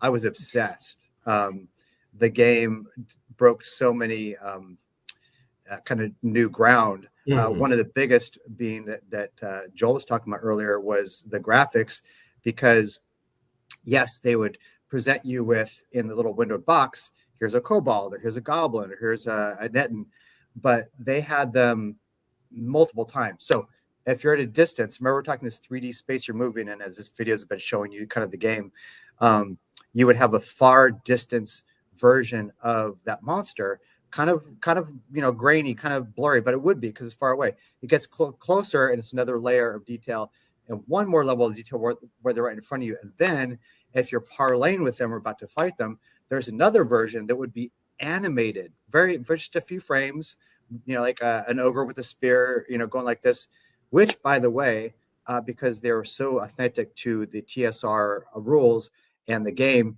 they were right out of Monster Manual. The characters, like, that's exactly the picture from the Monster Manual, right? But graphics. And then one more level, when you go and play the game, as you also, people have been watching the video, is you would have, the tactical combat, which I loved, turn-based side view, which I believe was their SSI's engine for, I think it's called Wizard's Crown, which came out first. But that was another level of graphics for these monsters. So they created at least 3 versions, and then one of them they probably degraded the value of the graphics for the distance ones. But man, that's a lot. And it was such a fun game, and you were able to say, hey, I'm fighting trolls. I better hit them with fire. Because if Mhm. you don't know D&D and you're fighting them, they're like, troll gets back up. You're like, what the hell? I just killed that troll. And so you were able to anticipate and use those things. In And D&D, trolls regenerate. You cut Yeah. off Yeah. the limb, it regenerates. You kill it, it regenerates, it comes back to life. You have to burn it for it to stay down, really. And knowing the uses of the spells as well. There were some slight modifications they made to make it accommodate the format. But if you knew what the spells did, then you could use them. If your fighter had a hold person spell cast on him by an enemy cleric, you'd say, dispel magic, and you would cast that. Like, you would know that that's the thing to do. And so you were able to not only immerse yourself in D&D, and again in this objective dungeon mastering experience, not like, is my buddy going to try and kill me, which is what D&D was like when you're 12 or 13 when you're playing the game. But I will say, here's the thing. Okay, so for those of you guys, we talked about goodoldgames.com, GOG. All of these are available on it for a very good price. And the interface is very clunky. It gets better. Each version, it gets better. But also to the difficulty, like the old D&D games, it can be savage. If you're playing the old Pool of Radiance game, because it's sandbox, you could easily be second level, maybe third. And now I'm getting a bit in the weeds, but if those of you guys that play D&D, and you could find, there's one room where you go in, there's 4 trolls and an ogre. And that's pretty much an impossible task. And so most games, when I play CRPGs these days, I always go Iron Man mode, right? Which is where if I die, I die, because the stakes are high now. You cannot do that in this game, because it's almost like Dark Souls meets D&D, because you would go, oh man, there's no way I can win. And you couldn't just flee, because quite often you had some unconscious party members. And so if you ran off the screen, then those guys are gone forever. So like, I guess I'm going to go back to save. So the last thing I'll mention, so you guys can go on. By the way, this Buck Rogers was also a fantastic game. Came out on the Genesis later. That was just shown. But so my here, I'll tell you my sad story about this game. Was I played the first 3 over the period of about 3 years, and just loved it. And I knew the 4th one was coming. And I kept looking, I didn't see it. So I went to a place called Electronics Boutique, which I believe is completely gone now. And my buddy and I walked in, I saw Pool of Darkness. It had this cool drow elf on the cover, great art. And I was like, oh my God, I could finally take my characters and finish this quadrilogy. And I say, okay, I want to get one for the Commodore 64, please. They go, oh yeah, actually they only have it for the Amiga and for PC.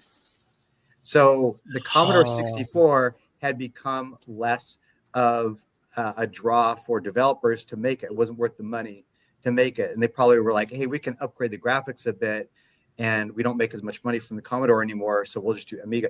So I couldn't take my characters and transfer them over. So I still, to this day, have not finished the quadrilogy.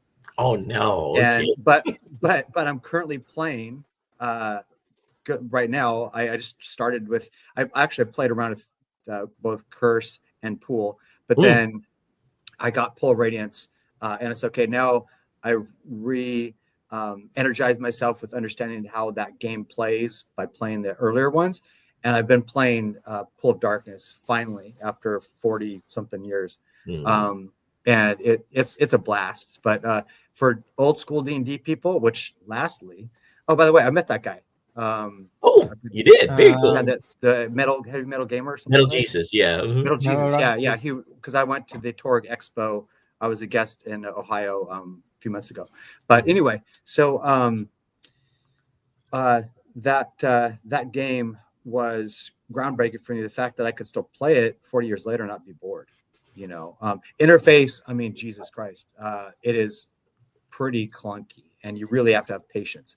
You have to go in and scroll down to unready your sword and scroll up, and then ready your bow, and then exit back out, and then shoot your bow. Things were not easy. Healing was a slow, tedious effort until some of the later versions, but groundbreaking in what it did, and for its time, it was fantastic. If you look at it now, and if you've never played those games, you'd be like, whatever. But back then it was great. That is my story of the SSI Gold Box games. I can go in more detail, but that's not what the show's about. All right, excellent. So that is the SSI Gold Boss series. Very similar experience for me. Part of the experience was actually learning the interface and getting good at it. So scrubs, get good. Anyway, back to you, JDM. Yeah. Looking at that video of the Gold Box games, Mhm. that's when the time you have when you buy the game, you get everything. You have the Yes. game, you have the manual. It's not the manual that we knew Mm. we know today. It has like a novel. It's like a good Oh, piece of literature that you can oh take yeah. everywhere and Mm. read. Then you have these things that it looks like Holy like a cow! Look at that. You guys are like a like a sorry, you guys. You guys are fucked. Anyway. Yeah, that's a tough battle. so it's like a complete package. You don't need for the same price you have like the deluxe edition already, and those are the floppy disk that you need to insert to your computer to play this to boot up these games. Look at that. It was glorious. Look at all that Oh, packed yeah. in stuff: the journals, the hint books, the manuals, the decoder disc, and everything. It was a full blown experience, and it's not just limited to the game. Everything was tied together. The manual had the lore, the journals. I had like if you turn to this entry to find out what's happening now. It was great. You don't get that in modern games. Anyway, Those are so to add to that, right? So this is the special code disk that's so famous that they used for anti-piracy in the coolest way, and they've done it with a lot of other games back then, right? But I was going to mention was because that game was so difficult, and it was young enough where I didn't think of it as cheating. Those clue books were gold because you wanted to find every secret door and get every magic item, and so the clue books were thick, like you saw. They were just tossed on that table, but they were great because you had the journal book, you had the main manual, and then you purchase the clue book, and the clue books were super useful and great. And I remember I would be sitting on the toilet reading it, right, reading the clue book, right? So it was good times. I mean, that's all everybody's experience back then. You brought the clue book where you went. You went to the bathroom. You went out while you were working. You were reading it during your break. Before you fell asleep after having a run through a session, you'd read through the book and get a little bit more detail on what you're playing. So it was fun. I think it doubles as a you have this manual, and in case you get grounded, you get failing scores, and then your parents says you're grounded. You don't. You can't We play the won't game. let you can play the games. That's when you read the manual because once it's expired, the suspension is expired. Then you already know what you need to do. When you continue playing the game. Jomar's point, we actually read and we looked for the manual before. The thing about it is it enhanced your experience and it taught you to read more also. So once you were finished with the manual, you went to the library, you looked for other books, Lord of the Rings, you looked for Curdy and the Goblin, the Goblin and the Princess, things like that, the Worm Ouroboros, all of that classic literature. You started reading and to get more of an experience of it. It was very educational. It helped enhance people's reading capability as well overall. Right. JDM, continue. All right. So let's see. Anyone else that we would like to share the experiences? Let's go to somebody who played something a little bit more modern, based on my suggestion. Jose, Yes. what's your experience? So I guess like I have played some CRPGs. I just didn't know that's what they were. I was told Mass Effect was one. Mhm. Um, Yeah. and then speaking on the Gold Block series, I was looking. I actually played one of those games on the Super Nintendo. I played Eye of the Beholder, I believe. Oh yes, nice one. Very good. Yeah, it is a different format because that's Yeah. real time, but it's Mhm. fantastic games. Yes. Yeah, I really didn't know what I was doing though, and it wasn't my game, and the person who owned it didn't know much about it either. So we kind of just Muddle along. yeah. I don't think I ever beat it, but the game I played was I was gonna play the one you said, Sir Joel, and then Sir Dan came in and was like, you should play the first one first. So I played Shadowrun Returns. Oh yeah. Mm-hmm. Nice.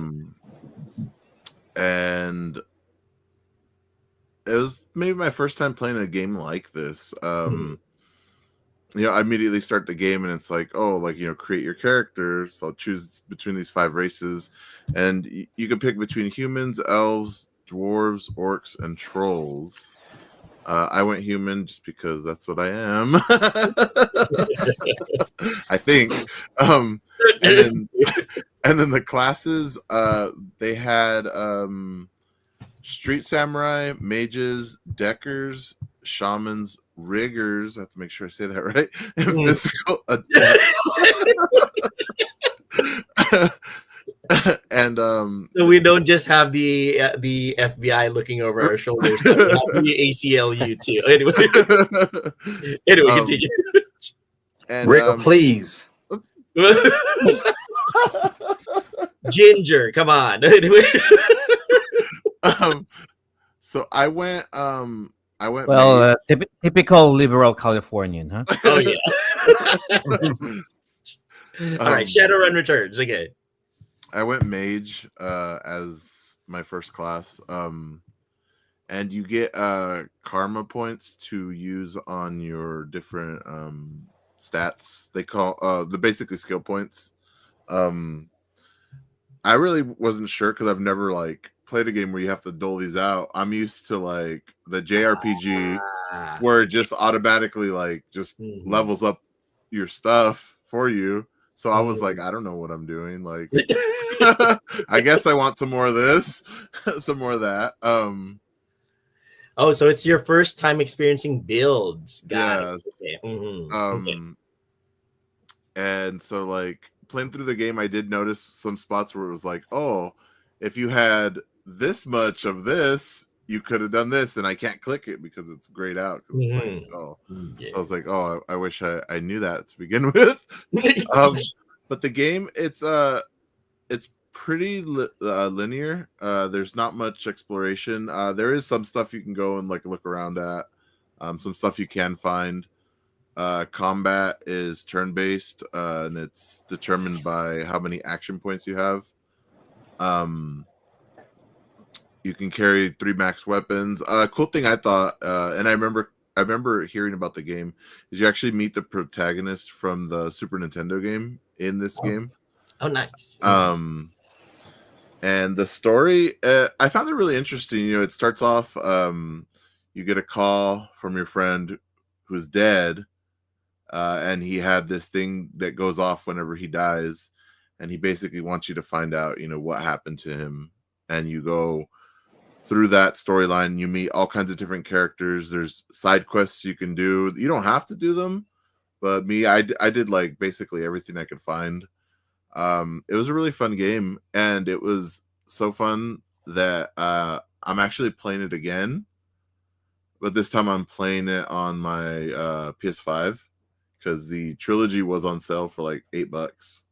So I have all 3 games, and again I'm going human, but this time I'm going street samurai with some more decker abilities.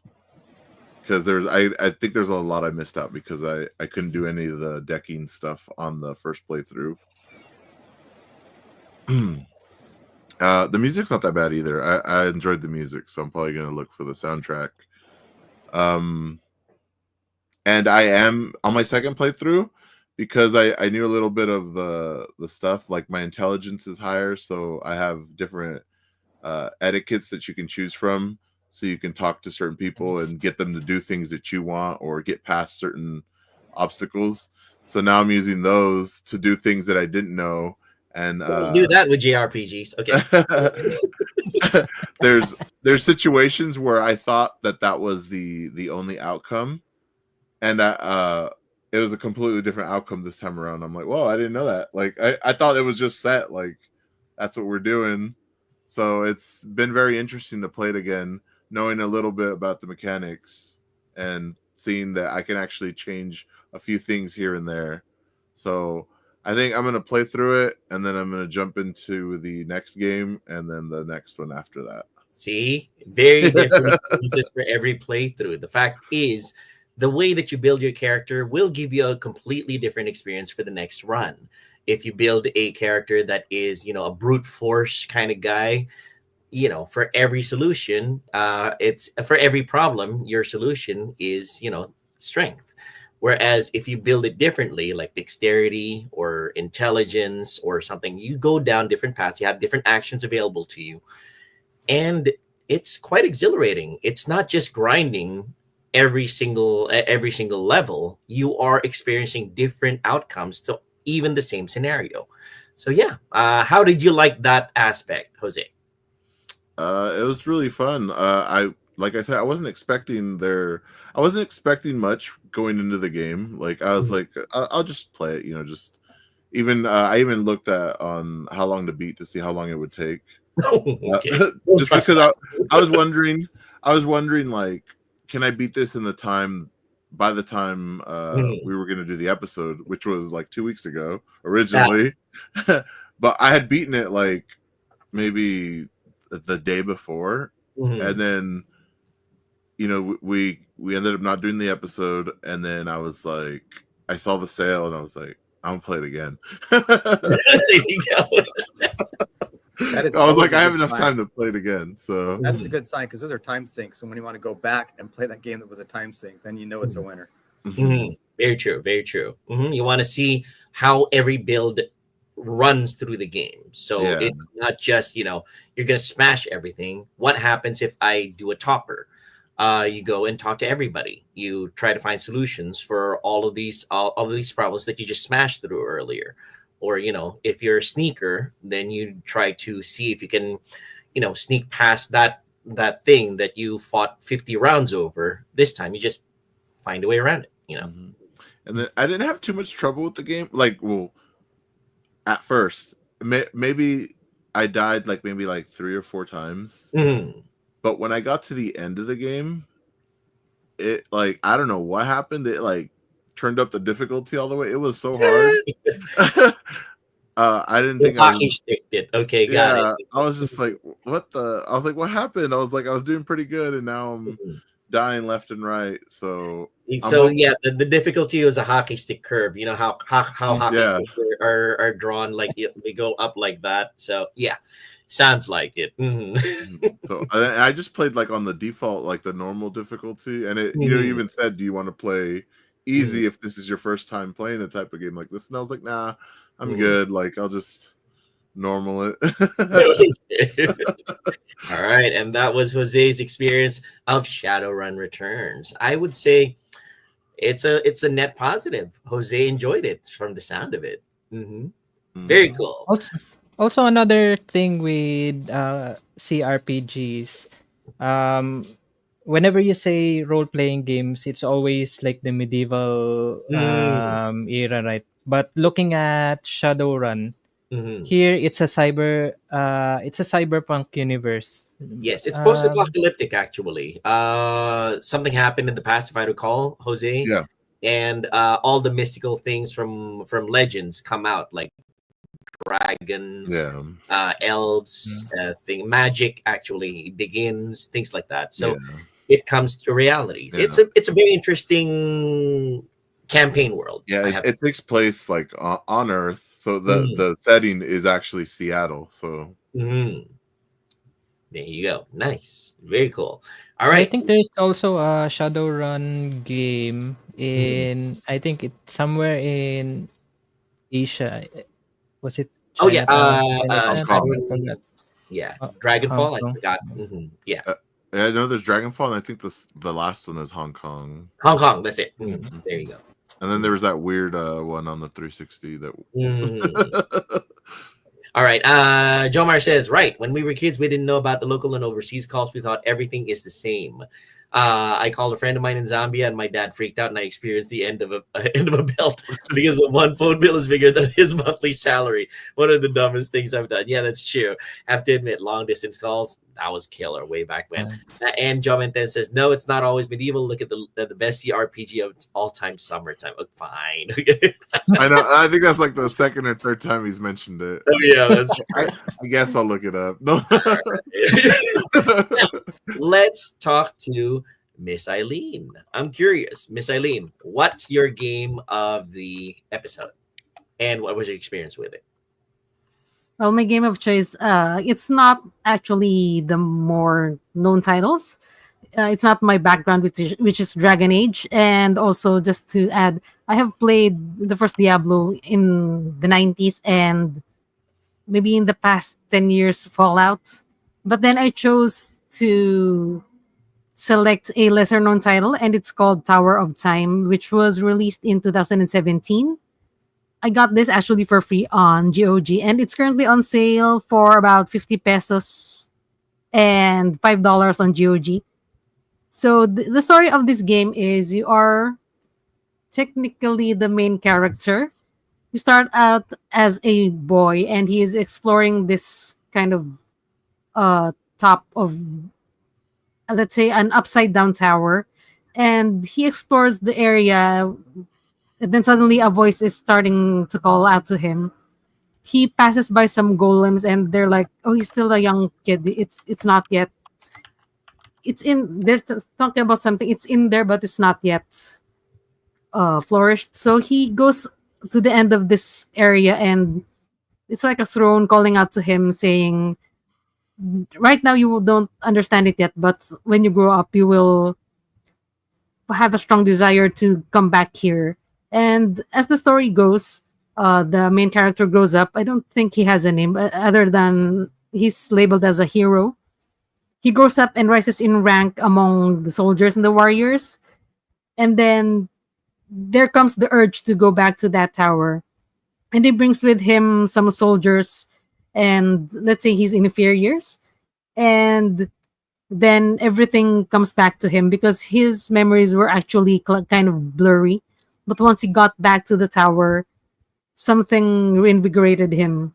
And at the top of the tower, he is now sitting on this crystal throne where he commands and oversees his soldiers.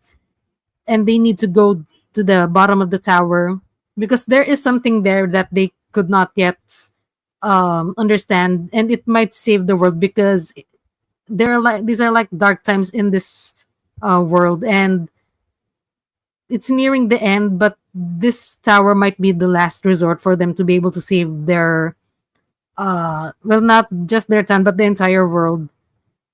So this tower is quite dangerous, and you learn as you go through it the history of what happened there, and that people who live there actually perished. And there's a lot more lore in this story. Going down to the bottom is the only way to save the world. The storytelling is quite cinematic.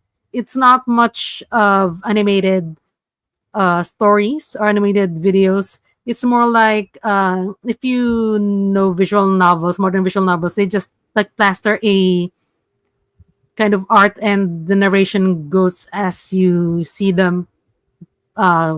Picture maybe panning side to side. There are not much in-game dialogues except for the narrator, which is the main character, which you actually do not control at this point. In terms of the game, exploration-wise, when you go exploring, the camera is fixed and it's kind of isometric like most CRPGs are. I'm kind of a little annoyed that you only have to use the mouse and you cannot use the classic WASD keys. And maybe that's the feature of CRPGs, using the mouse. But then I have some orthopedic issues on my hand, so I'm kind of bummed that you cannot use the keyboard for this one. So game and more on the game, you do not actually gain experience here, but the level increases when you upgrade the building where the class of the character you have is upgraded. So it's not like a direct um, gaining of experience. It's just you upgrade the building and the characters housed in it automatically gain stats. And then you can also train characters in a different part of the city because earlier it was shown there in the video, like a city. I don't know how to describe it, but maybe think about Heroes of Might and Magic when you get to a base and you see all the different buildings there. One of the buildings is where you train your characters, and another one is you can craft and enchant your gear and weapons to improve your chances of winning battles. But there is a caveat because you only get to find maybe one or two forges per floor of the tower. And once you use the forge, it's no longer usable. So you really have to think about when to use the forges and on what weapon. Because if you find another better weapon, then you just wasted the forge and the enchantments that you found. So for the battles, what's something unique here is you can see the enemies on the well, not map but the floor, and when you come across them, you can choose to fight them or withdraw first and think of a game plan before fighting them. Although there are some moments where you encounter an ambush, so that's one you could not withdraw from. And then in the battle itself, one feature in that video you can see, some battles you get your companion locked like that. It's not all the time, but there are instances like that where you have to free them first or free them while fighting the enemies. So that's just one type of difficulty in the game. So you can see that's the isometric view. There's not other views in the battle itself, just scrolling left and right. You can pause the game. Not really pause because it goes very slow motion, but like most CRPGs, you get to pause your game and think about your strategy. But here it slows down very slow, but then you have to still think fast because the enemies are still approaching you. So that's kind of a bit of a real time aspect to it. And overall, I have 12 hours in this game. Some people like me found this game a bit difficult because even the normal difficulty is challenging. Easy, it's still challenging, but kind of, I would say, beatable. Story mode, you can still get killed. So somebody described this as a hardcore RPG, and I ain't got no time nor the patience to play the game on even the easy level because I want to get to know the story more.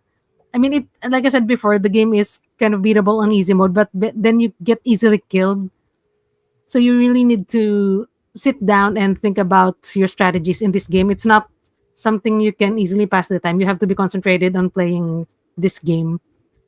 But then I just want to know the story sometimes. But even the story mode, the story mode is easy, but compared to other CRPGs, it's a little bit more difficult than the others. So it's kind of frustrating that it's overpowering my investment into the story, and I'm kind of excited to either finish this game or uninstall the thing. So there are a few side quests, and I found it actually lacking. I hope there were more side quests, but then the floors are kind of small, so there's nothing much you can do around the place. You know, like other CRPGs, I want to frolic and run insignificant errands while the world ends. But this game does not afford you that enjoyment, unfortunately. So I would say this game is still worth trying to see if it's for you. And like I said earlier, it is on sale, and maybe you can try it for yourself if this is something you would enjoy, or even the difficulty you might find challenging that you actually enjoy the challenge. It's so cool to hear someone actually utilizing the story mode, because we see that now. There's so much evolution of CRPGs, everything from where, for example, when Jose was talking about branching his characters, how he's evolved. Oh shoot, now I can't go this path because I went that path. How Jose, a lot yeah. of games let you respec your characters, like in Baldur's Gate 3, or in your case, AI. How it's too hard, and I just really care about the story, and say have story mode. And these are things that did not exist, and it's cool that a lot of them do now. Mhm. I've never heard of this game, so thanks for bringing it to my attention. It looks pretty cool. Mhm. Yes, Oh, it and would be fun. GOG has it for $5. It's Steam $2 on has it on the Steam. winter sale right now for $1.99, if I remember correctly. For So yeah, 3 pesos. yes, exactly. So I think I'm definitely going to go through it myself as well. GOG is my platform of choice, though, because it's they do their very, very best to make sure it's DRM free, and you can download the offline installer just in case. Heaven forbid, in the future, it all goes down. GOG, it will make sure that everything that you purchased will be available to you offline. So I'm definitely going for that. Steam likely is not going to be going that route in terms of going down anytime in the near future, not unless Gabe, crosses into the forever realm. But I mean, it's best to be ready just in case. All right, excellent game, Miss Eileen. I'm absolutely going to go through that as well. All right, JDM, what should we do now? Oh, by the way, just for the record, I play normal and hard on other CRPGs. It's just this one I play story mode because it's frustrating. Okay, so JDM. Yeah. I was not questioning your gamer skills. I know. I just wanted to be on the record. Yeah. It's so okay, I'm I know. invested. Yeah, no, I totally get it. I just thought it was cool because I've never known anybody to use a story mode, and so it's good that they exist because some people you don't have time. I ain't got time for this. You don't want to spend time and try and figure out how to play the game in the nuanced details that are required sometimes. And so yeah, it's great. It's cool that it exists. That's why it's there. Agreed. I mean, heck, I'm an old guy. I ain't as Joe says, ain't nobody got time for that. Yes, I just don't have time anymore. So I always play my games on easy mode, on story mode. I do experience a little bit of the flavor of how it would be if I were to become a masochist and try to ramp up the difficulty to God mode or whatever it is. But yeah, I just want to go through the game, enjoy it, enjoy the storyline, and not die all the time because you just don't enjoy dying all the time nowadays at this age. It's a reality that you're kind of you're seeing in the horizon anyway. So Ain't nobody got time for that. yes, all right. JDM, so what next? Okay, so I guess we'll just have to continue with our experiences, or maybe talk about the games since we already started it. So how about you, Nining Joel? All right, so I'm gonna go next. My game of choice is something that some people here in the audience, in the panel, have mentioned already in the past. It's a game called Fallout, the very first one, Fallout 1. It is a role-playing game, and I would say it is the quintessential non-D&D, but very dice-based role-playing game. One feature of Western RPGs is that it's heavily based on dice mechanics. If you're at all familiar with rolling dice in a role-playing game like D8s, D4s, D12s, D20s, with a proper computer RPG, you can feel the dice rolls happening. It doesn't happen in front of you. You don't see the stats happening. I mean, there are some games I think nowadays that actually do show you the dice rolls, but with classic RPGs, the dice are being rolled in the back somehow, and the results are being transmitted to you. Now with Fallout, it does have the feel of that. One thing about Fallout 1 is that it's based on a post-apocalyptic setting where nukes have happened and people have gathered in what they call vaults. For those of you who want to catch up on the lore, you can watch the Amazon show Fallout. It's a really good rendition of the world. But yes, Fallout 1 is one of the classic CRPGs because the nice thing about it is it utilizes something very essential to computer RPGs, which is stats. And those stats really do affect your character. If you roll your stats, your strength, put all your points in strength, you become a brute. You don't have enough points for your intelligence. So every solution, you are a hammer and they are all nails. If you roll a character that is intelligent, you can talk your way through almost every encounter. You can talk to every single one of them. You can find out their motivations. You can say, "Oh, so you have this problem with me? Let's talk it out. I can bribe you. You're just attacking me because you don't have the money. You need my money. Okay, here's some money. Just go on about your way." You can go through so many different ways on the game, and your main objective is, because of your vault being all these people that have lived underground and have for generations survived because of the nuclear blast. Your water purifier chip has gone bad, and you have to go out into the world outside and try to look for a functioning water chip so that you can replace the uh, water purifier machine in your vault so that people will continue to survive. Now, the vault leader has assigned you the task of going out into the world where it's less irradiated now. It's not clean just yet, but there's two-headed cows out there. There's gigantic scorpions about to kick your ass. But yes, you have to go out there and find a working water chip, and you only have 150 days before the water runs out in your vault, and that is a hard time limit. Of course, there's a way to bypass that, but the original concept is you are going out there to try to find a way to get your vault to survive and encounter so many things up in the wasteland. So many adventures, so many people to interact with. You have one thing about computer RPGs is that there's a plethora of actors who have done voice acting in computer RPGs in the past. Patrick Stewart has done characters in Lands of Lore, if I remember correctly. But in this game, it is the vault leader is voiced by the guy who plays the Beast in Beauty and the Beast, in the TV series, the one with Linda Hamilton. I forgot his name. Oh, yeah. Perlman. Yeah, Ron Perlman. Yeah, Ron yes. Perlman. Leader is done by Ron Perlman. One of the characters, one of the town leaders here is voiced by Richard Dean Anderson, MacGyver himself. So it's little tidbits like that enhance it. And the thing about it is it does turn-based movements in hexagonal style too. So classic tabletop game players can get a feel of what it feels like to do an actual tabletop game. Warhammer, hexagon-based games and everything, hex-based games, you will enjoy playing this on a turn-based basis. And it has the you can target parts of your enemy's body for you to hit. So if your enemy's right there and you choose to target the enemy's right arm because he's holding on to a gun on that one, if you target his arm, you disable that arm and he won't be able to use that gun anymore. It runs on percentages. That's the thing about it. And you can use other skills there, like your doctor, medic, stealth, pickpocketing, and all that.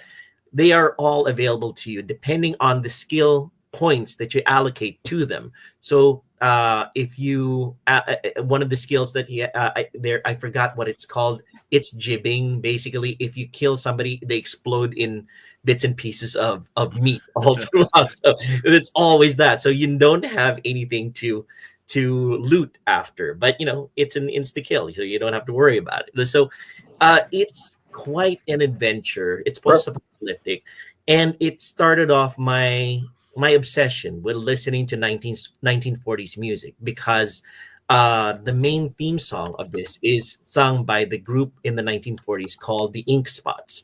Maybe the title of the song is Maybe, and it is a haunting melody. If you listen to it, you just listen to it and say, oh my God, this fits the whole thing so well. And now I have it permanently on my Sirius XM list, the 40s Junction. I listen to 1940s music all the time, aside from my other Navy. Yeah, exactly. So 1940s in music, the Navy. country music. You would not think that I, as a Filipino guy, I'd listen to that kind of stuff. You'd think I'd listen to K-pop or whatnot, but I listen to all these crazy things, and they're all influenced by my game playing of computer RPGs. Heck, my knowledge of classical music is only as far as what Looney Tunes showed me.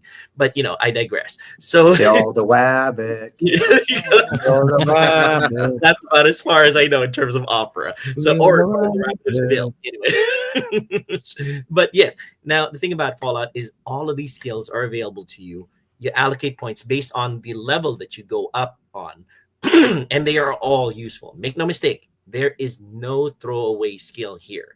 If you want to utilize a particular skill, you have to build up to it. You have to build that skill, and they are all useful in the gameplay. And spoilers, at the very end of it, the game is what I think 20 years old at this time. It's past the statute of limitations for spoilers. At the very end of it, you do get the water chip. You get to bring it back into the vault, but at the very end, the vault leader says you can't come back anymore. You've seen too much. You have to go out into the wasteland, live your life, because once you go back into the vault and tell people of your experiences, everybody will want to go out and experience what you experienced. It's what's the philosophical situation on that one? Eric, the men in the cave, I think, the shadows on the wall. I forgot what it's called. I Allegory of know the concept, not the Where there's people in the cave who know nothing except the shadows on the wall, and once one steps out and experiences what's happening in the outside world in reality, they're blown away. When they come back, people inside of the cave will not believe them, or they will just call him insane. So in this case, that's what happens to you at the very end of it. You help so many people, you destroy the big bad, you go through on so many adventures, and at the very end you save the entire vault, and you get kicked out of it to wander the wastelands for the rest of your life. It is quite an experience, honestly. And Fallout 1, I would say, is seminal when it comes to storytelling. The Baldur's Gate is great. All these old games like Wizardry, Ultima, Might and Magic, they're also great. But this one hits you in your melancholy core. So Fallout is the game to play if you want a great mix of storytelling, action, building stats, building characters, finding out how you interact with one person, as opposed to, if your build is this way, you can pickpocket him and take his key instead of, rather than talking to him or bash his head in or whatever. It's the pure essence of computer role-playing game, dice-based. You can feel it in the background. It's an amazing experience for anybody who wants to feel the essence of computer role-playing games, as opposed to JRPGs. Mm-hmm. Now, remind me, Joel. By the way, I never finished it, so it's really cool to hear what the ending was, because I didn't get there. Although I think the moral of the story is don't help other people. But, I mean, no good deed goes unpunished. Yes.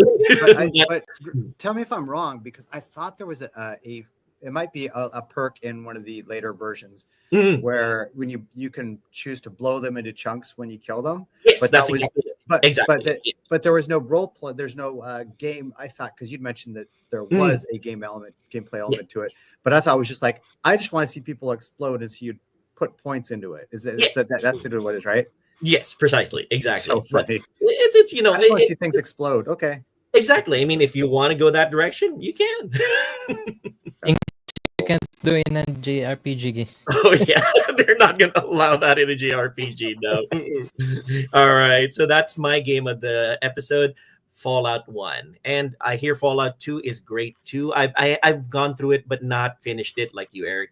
But I'm going through Fallout 3 right now, and I will go through New Vegas very soon.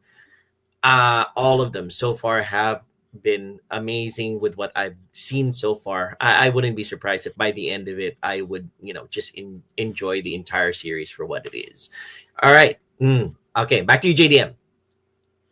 Okay, so I guess we have to save Sergio for last. So I'm going to go first. And before I proceed, I would like to give a shout out to our viewers here in Twitch. Baruna Royka, our regular viewer here on Twitch. We also have one of my new friends, Twitch friends here, Talamic Bridge. Hello. Good evening. I hope you're enjoying the show. And he also mentioned he haven't played any CRPG games yet, but he's planning to play Dink Smallwood, which Oh, Dick is Smallwood. Yeah, that's a good one. I'm not really familiar with that one, What? but What's the Dick name? Dink Smallwood. Dink Smallwood. Smallwood. Yes. Right. I know what you're thinking, Joe. I know what you're thinking. I don't It's think like that a was an play. accident. I know. It was They not. knew what they were doing. Yes, they absolutely knew what they were I doing. think this is a word play. Fan Joji. Anyway. It's fan Kept me Joji. awake now. Yeah. I've known Talamic Bridge recently. I think last month he was playing point and click games. So I guess he's into retro games as well. I even um, recommended some retro games for him to play. So I hope to see him play those games. And thank you for joining us in our discussion about computer role playing games. Right. Okay, so for me, it's going to be like the semi-classic game from not sure if it was I guess it's 2003. It's called Temple of Elemental Evil. It's a there was a Temple of Elemental Evil game back in the I guess late 80s or early 90s. I think Eric knows about it. I think here. The module, I only know of, and I'm forgetting if there was one. I only remember one that came out around the time you're talking about, the 2003-ish era. Oh, okay. Yeah, I don't. So far as CRPGs go, but it was a module, right? It was one of the most famous modules for D&D. Yeah. Right. Because I found out that there's old Temple of Elemental Evil game way back in the early 90s, or was it late 80s? I'm not sure if it's the Oh, look at that cinematic. I missed that. It makes me want to play it. So you have this battle of good between good and evil. These humans waging a war against this creature called Zagatmoy. It's a monster made of fungi who is evil incarnate who's inside this temple of elemental evil. There are four um like elements in the tower, and it's the air, water, fire, and earth temples. Um, so you play as this random character. You're given a character create screen. You can have a party of at least four. Yeah, five. Just four playable characters and at least one NPC character that follows you around. There are a couple of them here. Depending on which alignment you choose when you create your character, they have several like introduction that acts as a tutorial. So you could start like a lawfully good paladin who is in search for the Temple of Elemental Evil, and you could also go um, create a character with a chaotic evil alignment, which is really it's like playing uh, what is this serial killer game where you slaughter everyone in like a caravan. You you encounter a caravan and you murder every single one in there, and they told you that there's this treasure that you need to there's this treasure that you can find in the temple. So Pause. One moment, um, JDM. I I have a confession to make. I've never played any evil character in any CRPG game. It's just not in my nature. I'm sorry to have to say this, but yeah, I can't really imagine doing what you're suggesting here, playing an evil character and then saving a caravan and then just stabbing them all just for their treasure. I don't know. I mean, I can role play, but sometimes it's a little hard for me to get to that point. I have to say, but it's nice that it's an option. It's some people will enjoy it, yeah, but I personally, well, each to Yeah. its own, because I find it interesting that your character is so like psychopathic that he Mm, doesn't have any like remorse when he mm, has this dialogue. Then when you start playing the main story, you could mm. um, like become a good guy all of a sudden, because there are um, like you know how your alignments can be manipulated or something, like helping a beggar or something like that. You can do Yeah. this in the game, and I'm like curious. I'm curious. Panel, raise your hands if you've ever played an evil character in a CRPG before. Anybody? No, Eric has. Okay, I would expect that Eric would. Because in real life, I'm also evil. So Oh my god. no, but, no, to your point, Joel, mostly no, because Mhm. it's that fantasy of helping people, Yes. of doing, of taking down the bully, which is the bad guy, right? But what's cool, talking about the evolution of these computer games, you didn't have those options earlier on, but then Mhm. eventually, like Baldur's Gate 3 and this game, they're like, okay, you can do evil things, you can do these things, they'll affect your story, they'll affect your Mhm. character growth. I remember playing Baldur's Gate 2. Maybe, Throw the yeah, maybe ball. the first Okay. one. It was one of the other Baldur's Gates.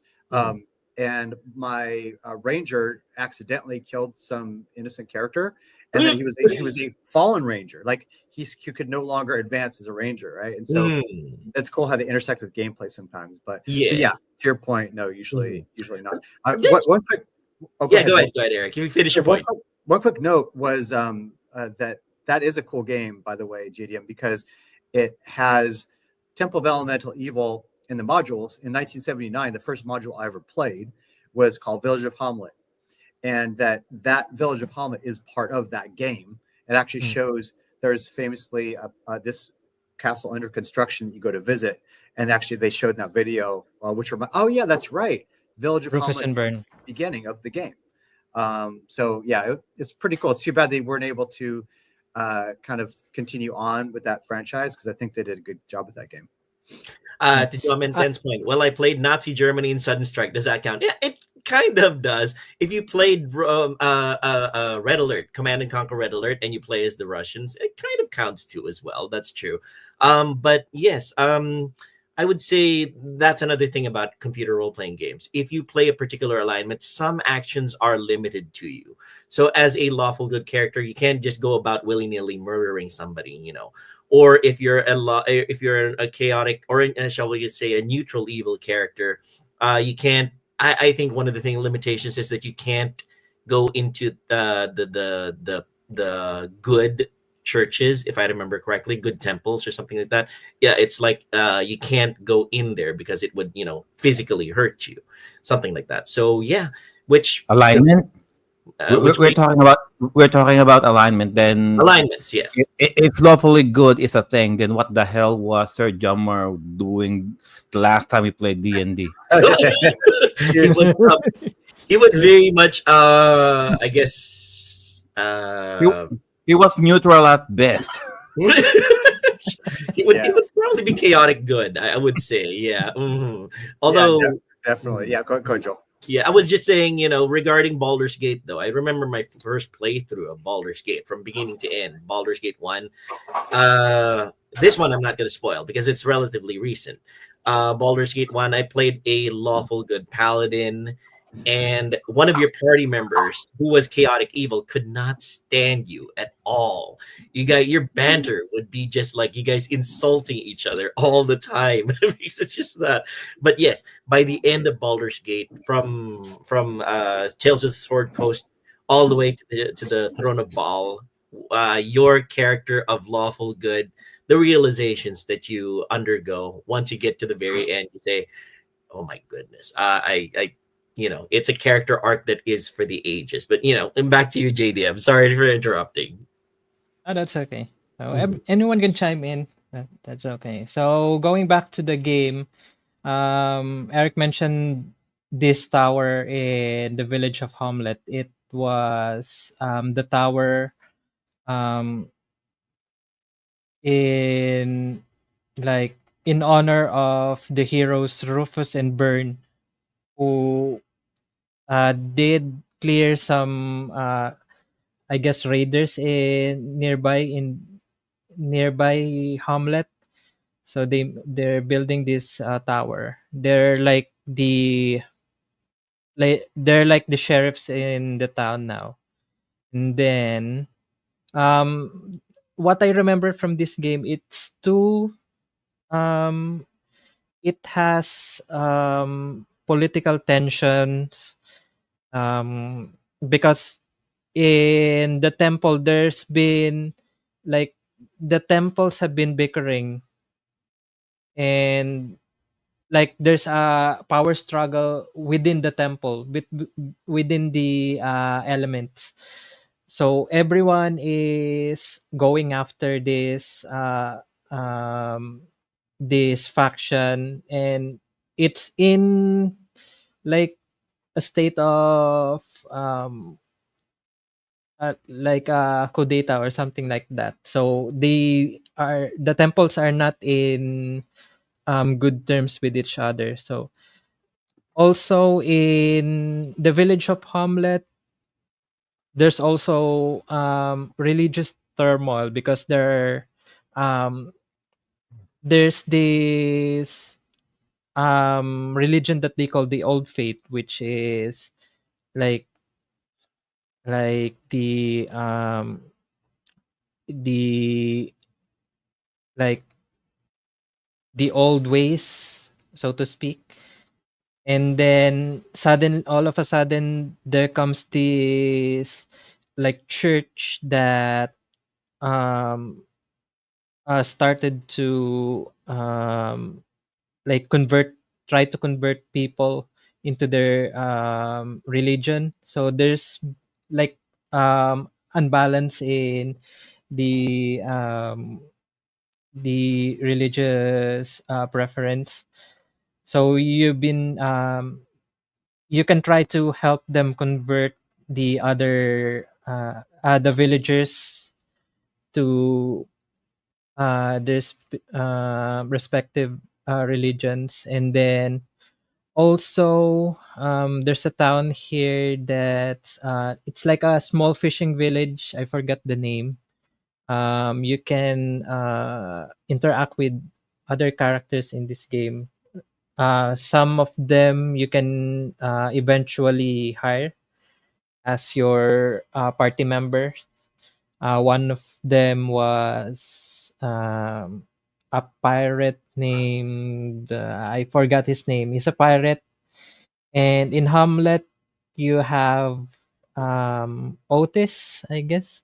No, I forgot this drunkard that you could recruit as one of your party members. And I also like the banters that you can have with the characters in this game, which is very common in CRPG games like Baldur's Gate, where your characters could speak with someone. Were you talking about Elmo? Elmo, yes, Elmo, Yeah, the Elmo. Yeah, drunkard. he's. I think the character supposed to be kind of slow. Yes, He kind of and goes like this. yeah, right. that voice. And his brother is Otis, who is uh one of the characters who took part in that war that we saw in the intro. Then also one of the coolest things that you saw in that intro movie is the Circle of Eight.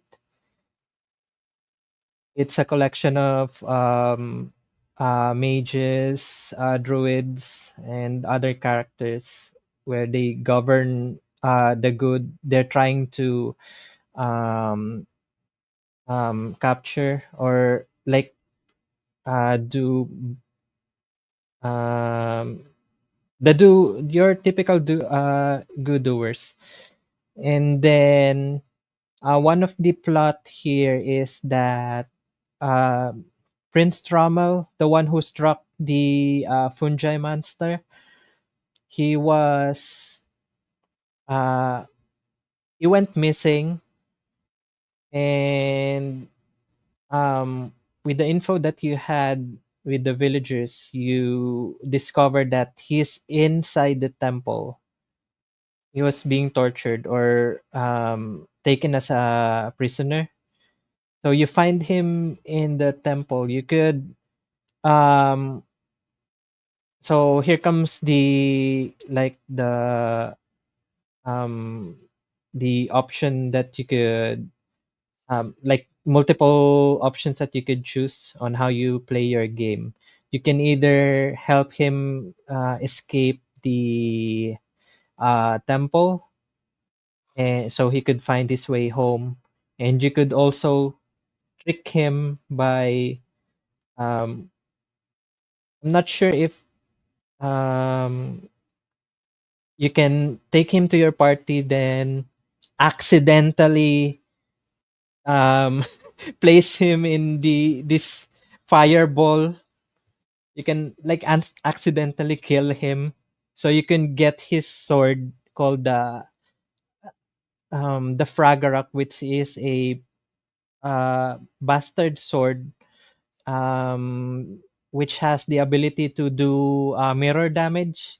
So whenever you get hit, it automatically hits your attacker, the most recent attacker that attacked you, and reflect the damage that he dealt on you. But if you try to save him and he gets back home, if there's this map exploration thing, like in Fallout, you don't walk to the different parts of the map. There's this like trail.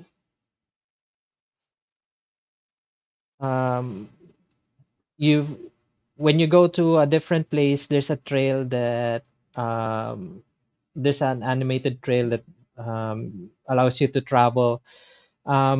If you were able to manage to save Prince Trommel and he gets back home, in several days you will find a messenger. You will encounter a messenger who will greet you and praise you in behalf of Prince Trommel and give you like a similar sword. I forgot the name of that sword, which also has the properties of the sword that he had. So really exploration. Um, one good thing about CRPG games is um, it rewards you for exploration. So I think that's all that I could say about this game. And then eventually you will encounter the fungus monster, but there are several ways that you could kill it.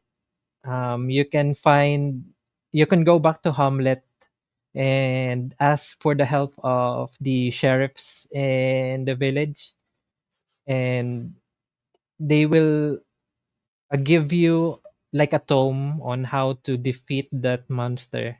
But you have to do it within 7 days because there's an in-game time.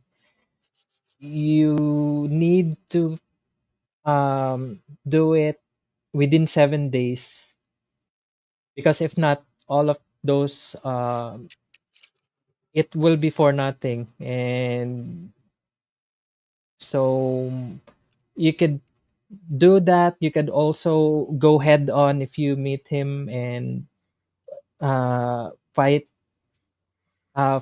the fungi monster with your party. But the drawback is you won't be I most likely you will be wiped out because he's so powerful.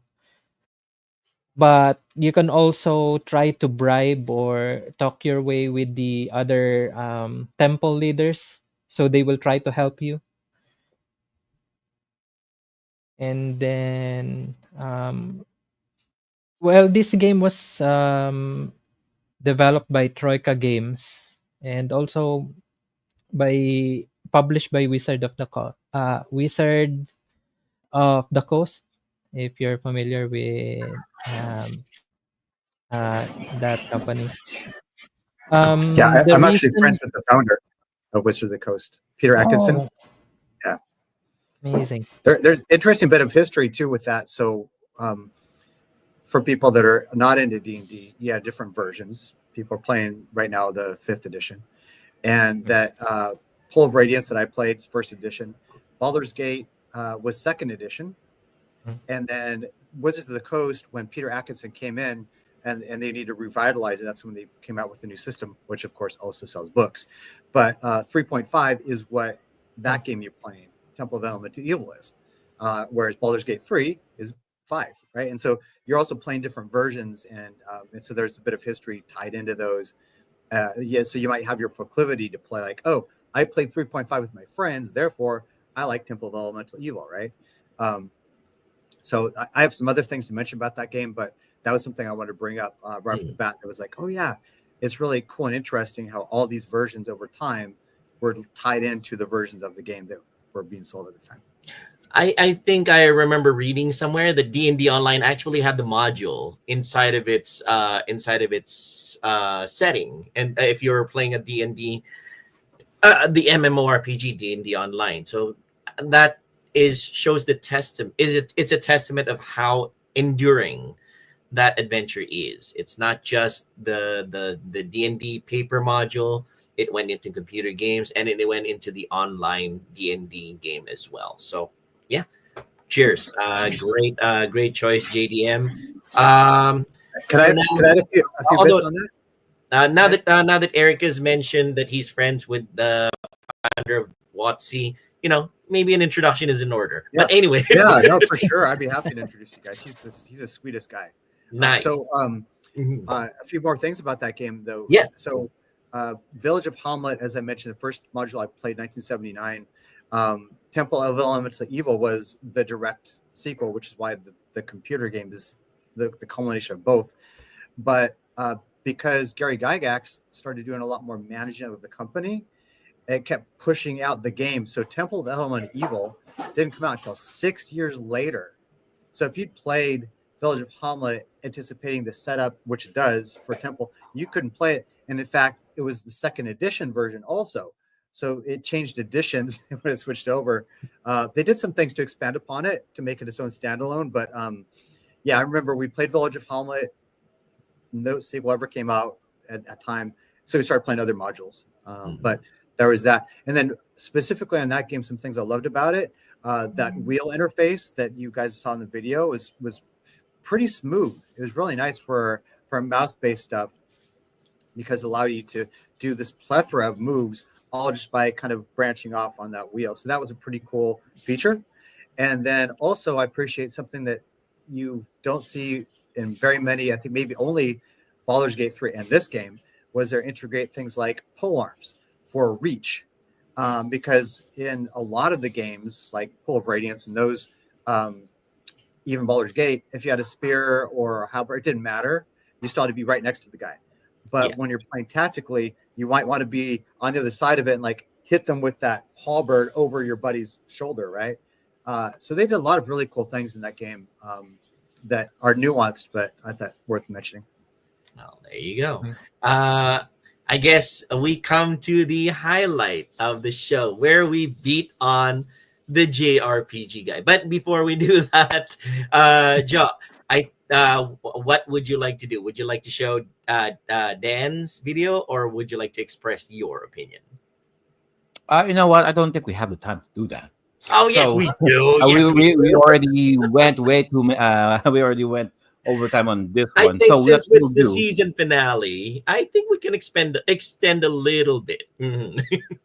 All right. So what we'll do now? We'll place her Dan's entry for this episode, and then we'll hear from Streamyard and BitMap, and then let's see if we can squeeze mine. All right. My rant.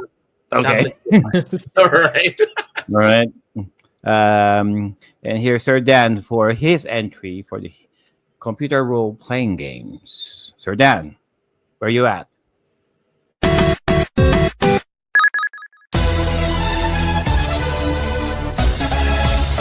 Hello, Times Game Crew. We're talking CRPGs. Now, CRPGs are a nice little niche subgenre of the wider RPG genre. We won't get into debates of what defines RPGs and what defines CRPGs, because that debate's been done for 20 or 30 odd years, and it's still never been settled. So I say whatever defines an RPG is down to you, your own personal definition of it. For me, CRPGs are basically Western RPGs, Western style RPGs that are all based around that kind of classic fantasy and sci-fi Western vibe. And contain quite a lot of depth and are driven mainly by character builds. Really, I think character builds are. All the great CRPGs that I can think of are, having a wide variety and a deep set of character builds to play about with makes a big difference. I think it's a formula that's been watered down over the years. When we look back to where the CRPGs kind of started in the 80s, and where they evolved to. I mean, I kind of jumped on board CRPGs in the very, very early 90s with Buck Rogers' Countdown to Doomsday, which is one of my favorite CRPGs. So we will talk about that game now. Buck Rogers' Countdown to Doomsday, originally a PC game, which had like a kind of dungeon crawler set up to it. Again, classic CRPG based in that SSI series. If nobody talked about, I dare say somebody's already talked about it, but the SSI series is a very popular and very impactful CRPG series. Really, what kind of like set the world alight back in the 80s and 90s with CRPGs. But Rogers Countdown to Doomsday was one of those, and it transitioned onto the Sega Mega Drive. And in doing so, they changed it from being like a dungeon crawler visual setup to a isometric setup, which kind of a lot of CRPGs were shifting to anyway around that time anyway. And it worked a treat. It really did. I still think it's a fucking amazing game. I only replayed it again, probably about 3 months ago. It's a game that I can't believe how well it's transitioned to console. It manages to do that. They've done a perfect port in that they've kept a good chunk of the complexity that was on the PC. Not all of it. You do lose. It does water it down a bit, but still kept a good amount. But they've also simplified it enough for a non-CRPG fan to be able to get into, and that's what it did for me, and that's how it got me into the genre. The game itself is just a wonderful little sci-fi voyage. I mean, it's essentially Mass Effect for the 90s. The graphics are terrible. The sound's not great either. It's very lacking in its standard presentation, but it does come with some fantastic little cutscenes, and these cutscenes add a lot to it. But as a game itself, brilliant. It's really, really fantastic. Again, it offers you the chance to build your own squad. I must have finished this game. I must have finished it 50 times easily over the years, because I just think of all the different squads I've built and how much fun I've had building these squads. And as well as offering you the character build aspect of it, it's got fantastic choice and consequence. It's choice and consequence are what really make RPGs to me. And if you've not got good choice and consequence, I think you're missing quite a lot. And this is a game where, if you make the wrong decision, you're dead, basically. You just got to use a bit of common sense, but there's no end of times in this game where you can say, right, I'm gonna say, right, do you want to shoot that guy, or do you want to let him live? And if you make the wrong decision, that's it, game over. And it just adds a lot of tension and a lot of impactful weight to the game. So I think that's fantastic. I think the combat's great. It's got really nice tactical combat. It's turn based, and the combat is all about taking your opponent from behind, which I know Sir Joe might like this one, but it's about getting positioning on him, about attacking them from one angle and then getting somebody to flank them from another angle. So it's basic. It is basic, but it's great. It really is great. And there's obviously area of effect weapons such as grenades and rocket launchers and that feed into that. So it's great. It's got a really nice balanced challenge. It's got there's plenty of challenge. Well, there is a challenge there, but it's still an easy-ish game unless you overstep the mark and you go to areas and levels that you're not leveled up for yet. So it's a wonderful game. The exploration aspect of it is it's fantastic. It gives you plenty to get your teeth into. You're exploring the galaxy. It is, you don't get all the planets, unfortunately. You only get Earth through to Mercury. Is it Mercury? No, Earth through to Mars. Sorry, Mercury through to Mars. That's what I meant. And it is like I say, it's a 90s Mass Effect. So if that sounds up your street, I'd say give it a try because it's got a lot to offer. There are there's some dated elements you've got to bear with. There's a few aspects. It is a bit thin on the ground in some of the RPG aspects, but it's still a wonderful game, fantastic, wonderful game. So I suggest checking that out.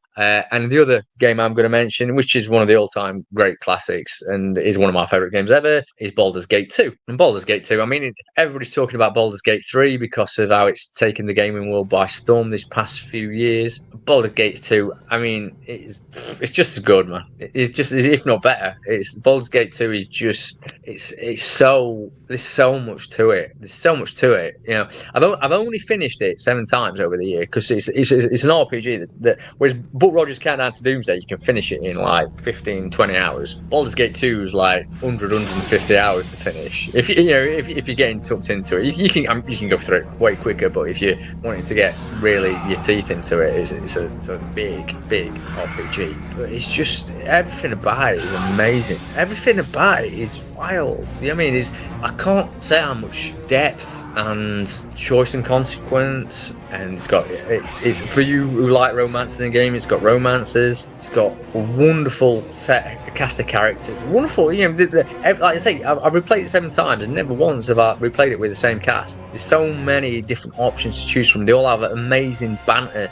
If you have 2 different members, they have different banter. And it's kind of what Dragon Age was built on, you know what I mean? But because there's so many characters, there's a lot of variety there. It's wild out. It respects the player.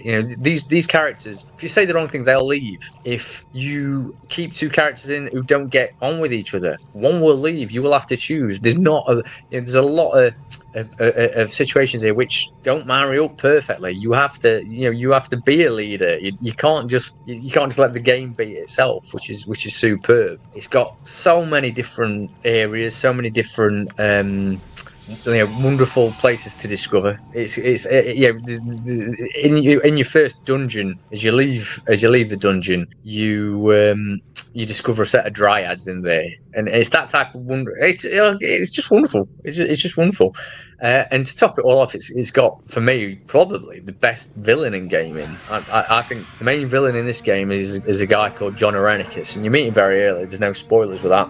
And he's your captor and tormentor, and he's a pretty nasty piece of work. But he's got a very cool backstory, and he's voiced by the legendary, was the legendary, bless him, who's now dead, bless him, David Warner, the great late David Warner, and he does an amazing job. It really does an amazing job. Warner's performance here it's typical David Warner. If you ever seen David Warner in anything like Time Bandits, or Man with Two Brains, or he's renowned for playing villains, but he's just got a fantastic theatrical way to him, just a presence that adds a lot of gravitas to this game. So I'm not gonna keep talking about it anymore because it's honestly I'll go on about it all night. But I would say with these two games, I would say everybody should play Baldur's Gate 2. It has got both of these games have got a bit of a difficulty, not a difficulty, but a learning curve. That's what I'm looking for. You're not gonna get into these straight away if you've never played a CRPG before. If you're gonna have to learn. You've got to learn these games to appreciate it. But if you do manage to get these learned and appreciated, there's some brilliant, fantastic gaming in both of them. So hope you're enjoying your CRPGs. Hope you enjoy the rest of the show. Keep your gaming timeless. There you go. Amazing. Completely agree. That was great. All right. Points. Yes. Baldur's Gate 2. Fantastic. We're talking like it's a bar set so high that to this day people are still doing their best to try to surpass it. And I haven't tried Baldur's Gate 3 yet, but I wouldn't be surprised if it still falls short because Baldur's Gate 1 and 2 really just knocked it out of the park. What do you say to that, Eric?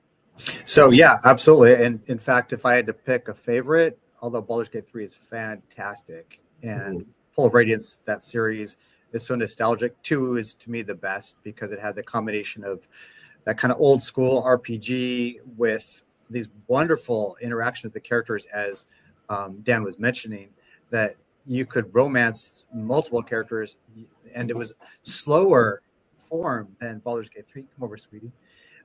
And so it was really cool because in Baldur's Gate 3, they have a lot of cinematics. So the relationships with say hi, say good morning. Oh, you can't even see her. There she is. This is Hello. Hi. So was really cool that that you had a plethora of relationships, both romantic and just friendships, and that they were very, very well done. The other interesting bit about Buck Rogers, which is also a great game, also by SSI, Gold Box guys, use the same engine, and a lot of the tactics that Dan said he liked so much were actually kind of leaned into the D&D kind of game aspects of the tactical. But the interesting part I want to mention was that Lorraine Williams was the president of D&D when Gary Gygax got kicked out, and that her family had the rights to the Buck Rogers estate. And because she was president of TSR and TSR was doing the Pull of Radiance games with SSI, they said, hey, do you want to do a Buck Rogers game, which is why it exists. So it's really interesting, this combination of things, right? Where you get the fact that SSI, they were doing D&D games, and then Lorraine Newman was the president, and then they had access to the Buck Rogers, and they said, oh yeah, we can make it. And then here's this great game that Dan is now, talking about 40 years later or 30 years later. Yeah, so that's it. All right. Let's toss it now to StreamYard and BitMap, shall we? Alrighty, let's go. Start your own online live streams, webinars, podcasts, online classes, and virtual presentations with StreamYard. By using StreamYard's user-friendly interface, you can also do simultaneous multi-streaming if you have accounts to Facebook, YouTube, Twitch, and other platforms. If live streaming is not your style, video and audio recordings are also available, especially with those who have variable and inconsistent internet connections. The finished output will still come out as clear and well articulated, exactly as you originally intended. You can also customize the appearance of your presentation, like green screen effects, facial touch-ups to smoothen out those facial blemishes, multiple cameras for multiple guests joining in the discussion, your own wallpaper on the background, adding your own logo as a watermark, sharing videos from your own computer or other website for added visual aids with or without audio, uploading your own background music if you wish to set the mood when talking, and lots and lots more. Before you can enjoy all of the wonderful full features of Streamyard, you can start with a 14-day free trial by using our link. Not only that you are supporting the Timeless Gamer Show, but you can see it for yourself how easy it is using Streamyard. Do you like playing video games? Do you like reading about history? Do you like learning about video game history? Then you should give yourself the gift of owning some video game history books from BitMap. Since 2014, BitMap Books have published numerous colorful and well-detailed hardbound books about video games ranging from the different video game consoles of old and the various video game genres that will surely pique the interest of its core fanbase. BitMap's team of global video game journalists, players, and illustrators have produced numerous award-winning titles that celebrate the software, hardware, and developers that laid down the foundations for the billion-dollar video game industry we all know and love today. International shipping is also available with careful and considerate packaging from BitMap Books. If you don't want to take my word for it, then you can believe the people, almost 10,000 satisfied customers who submitted their glowing written reviews and video reviews after receiving their books from BitMap. By ordering your first BitMap book using our link, you will also be supporting the Timeless Gamers Show in spreading our love of video games and their rich history.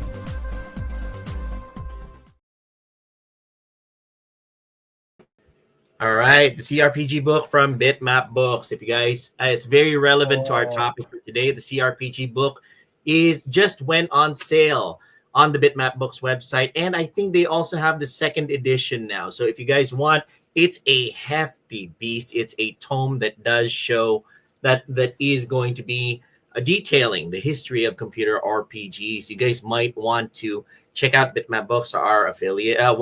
They have made us at Timeless Gamer Show one of their affiliates. And if you purchase using our link down here, you will be able to help us a little bit out when it comes to keeping the show going, and get a lot of history as well. So the CRPG book from BitMap Books, very relevant to today's topic, and I can't wait for what we are about to hear. Joe, I want to hear the JRPG guys' take on CRPGs. Joe, take it away. So as always, our bodies in our game. No. That's not where we are. Wait. Too early. It's already we are already 48 minutes over time. All right, 5 Okay. minutes. Give us 5 minutes of your Hello. opinion of your CRPG and how did you find it? Just a shout out to Sir Jomar. Yes, Sir Jomar, I recorded that during the early hours, late hours. Actually, everybody was asleep. I cannot really record my voice in such an uptake manner. So I sound so lazy, sleepy at the time. Oh, Okay. and he was trying to keep his voice low because everybody was asleep at early. in the Everybody morning. was asleep. Yeah. Okay. Okay. I mean, I would be yelling out loud, just promoting Bitmap and Streamyard. Anyways, okay. So there is the so in this segment, well, for Sir JDM's topic anyway. So there's a segment that says there, what's the difference between CRPG and a JRPG? You know what? I'll just talk about that rather than talking about my experience. Yeah. So they mentioned about the CRPG side. So what's the difference with the JRPG? Well, aside from the fundamentals, okay. So computer role playing games, Western made and developed. Japanese role playing games, obviously made and developed in Japan. Art style, very humanoid on the CRPG side. On your Japanese role playing games side, more anime manga like art style. On your computer role playing game side, the main forte is freedom, the freedom to create your character, the freedom to make decisions, the freedom to choose your own skills, the freedom to evolve and develop your stats, the freedom to acquire or buy your own equipment, okay, and the freedom to go wherever you wish if the narrative says you do so. For the Japanese role playing game side, uh, normally the trope would be you'll be playing a like a pre-made character already. Okay, sometimes the name's already established. Sometimes you can change the name something else that if you prefer if you prefer naming that character with your name, you can do so. If you want to name that character dipshit or shithead, you can. All right. With um and that's the thing with one of the main reasons why actually a few things anyway. And I played a few computer role playing games just to prepare for this episode. I tried playing Shadowrun Dragonfall. I tried playing Arcanum Steamworks Magic Obscura. I tried playing Tyranny. I tried playing Wasteland 3. I tried playing Pathfinder. And the latest one I tried was Pillars of Eternity. And out of all of those experiences, it just it, like Miss I mentioned, it's not guys. CRPG, it's not for everyone. Okay, like any other genre out there, eventually you'll find something that's just not giving you that gaming boner, and and this genre doesn't give me any gaming boner, not at all. And I'm like, why is this? I mean, out of all of the games that I tried, why is this not registering enough excitement in my brain? And I'm like, so Let me do a classic Joe reaction. so and and then I thought about it, and I'm like, the main reasons why is because the stuff that I mentioned earlier, the differences. The one of the main reasons why I fell in love with JRPG anyways because I love anime and manga first before discovering JRPGs anyway. Because before I played wrestling games, I played platform games. It wasn't until when anime hit really big back in the mid 90s, back in the in the Philippines, uh, that when the first time I saw like a game that looks exactly like the ones that I've been watching in the television, I tried that, and ever since then, I never looked back. So the difference now would be it's the art style mostly, okay.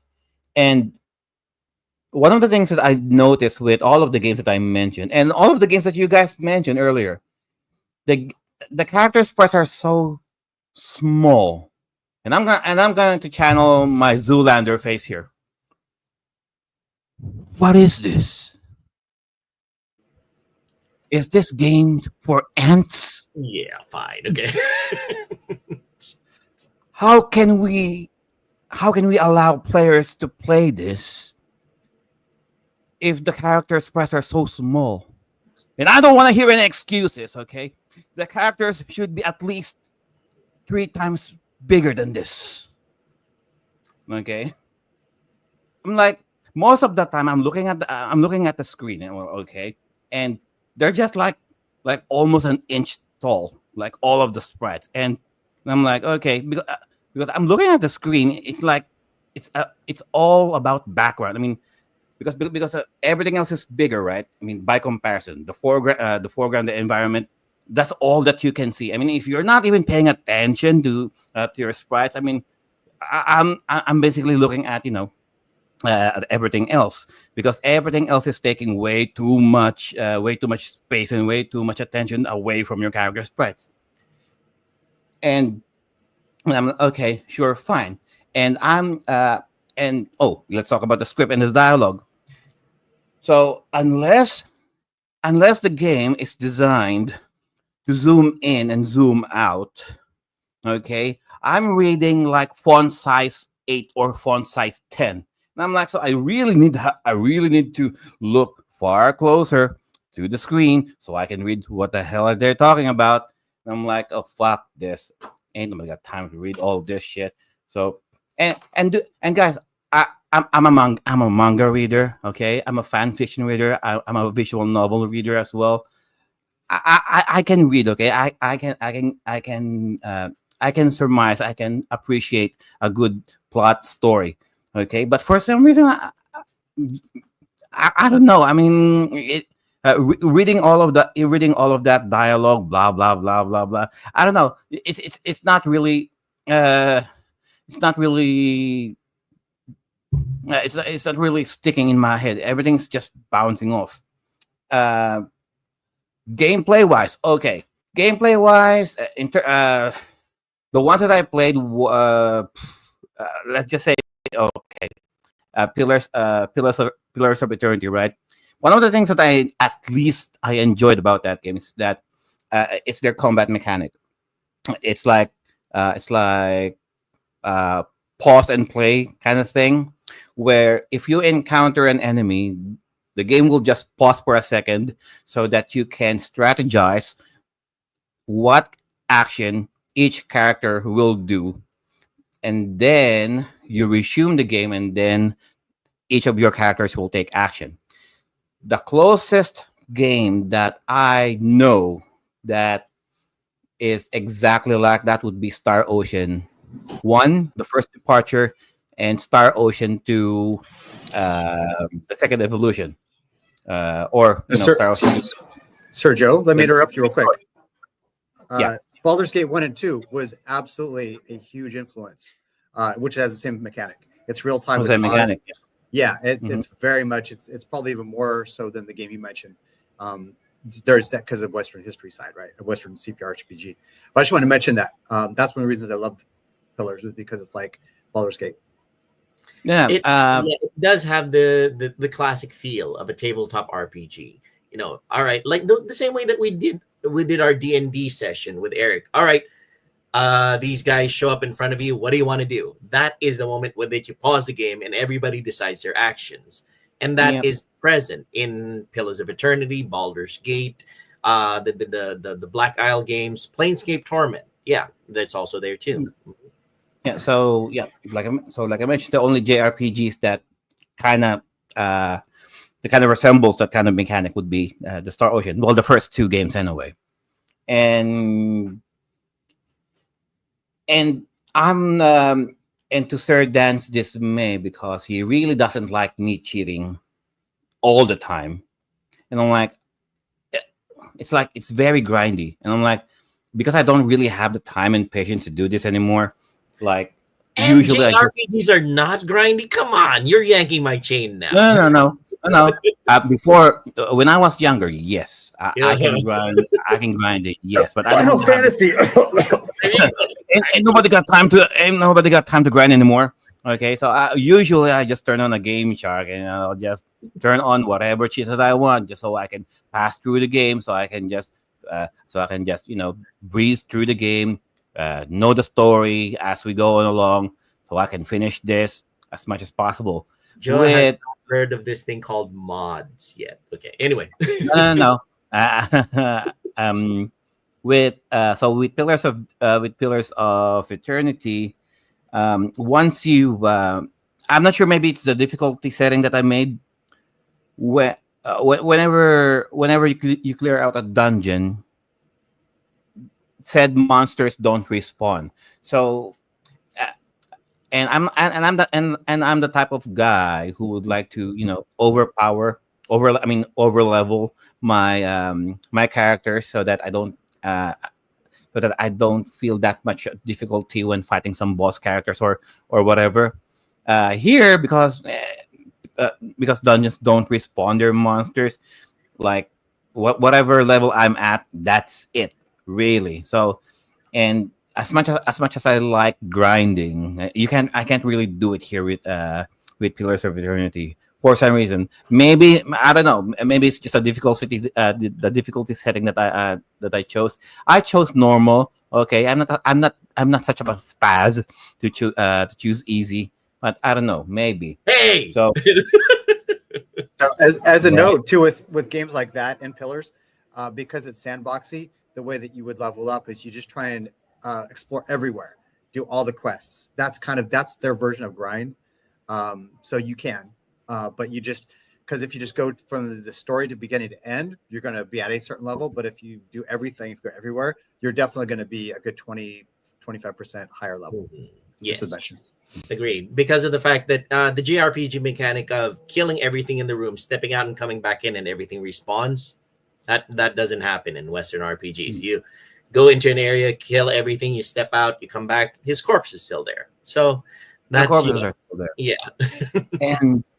And above all else, and I can tolerate all of that.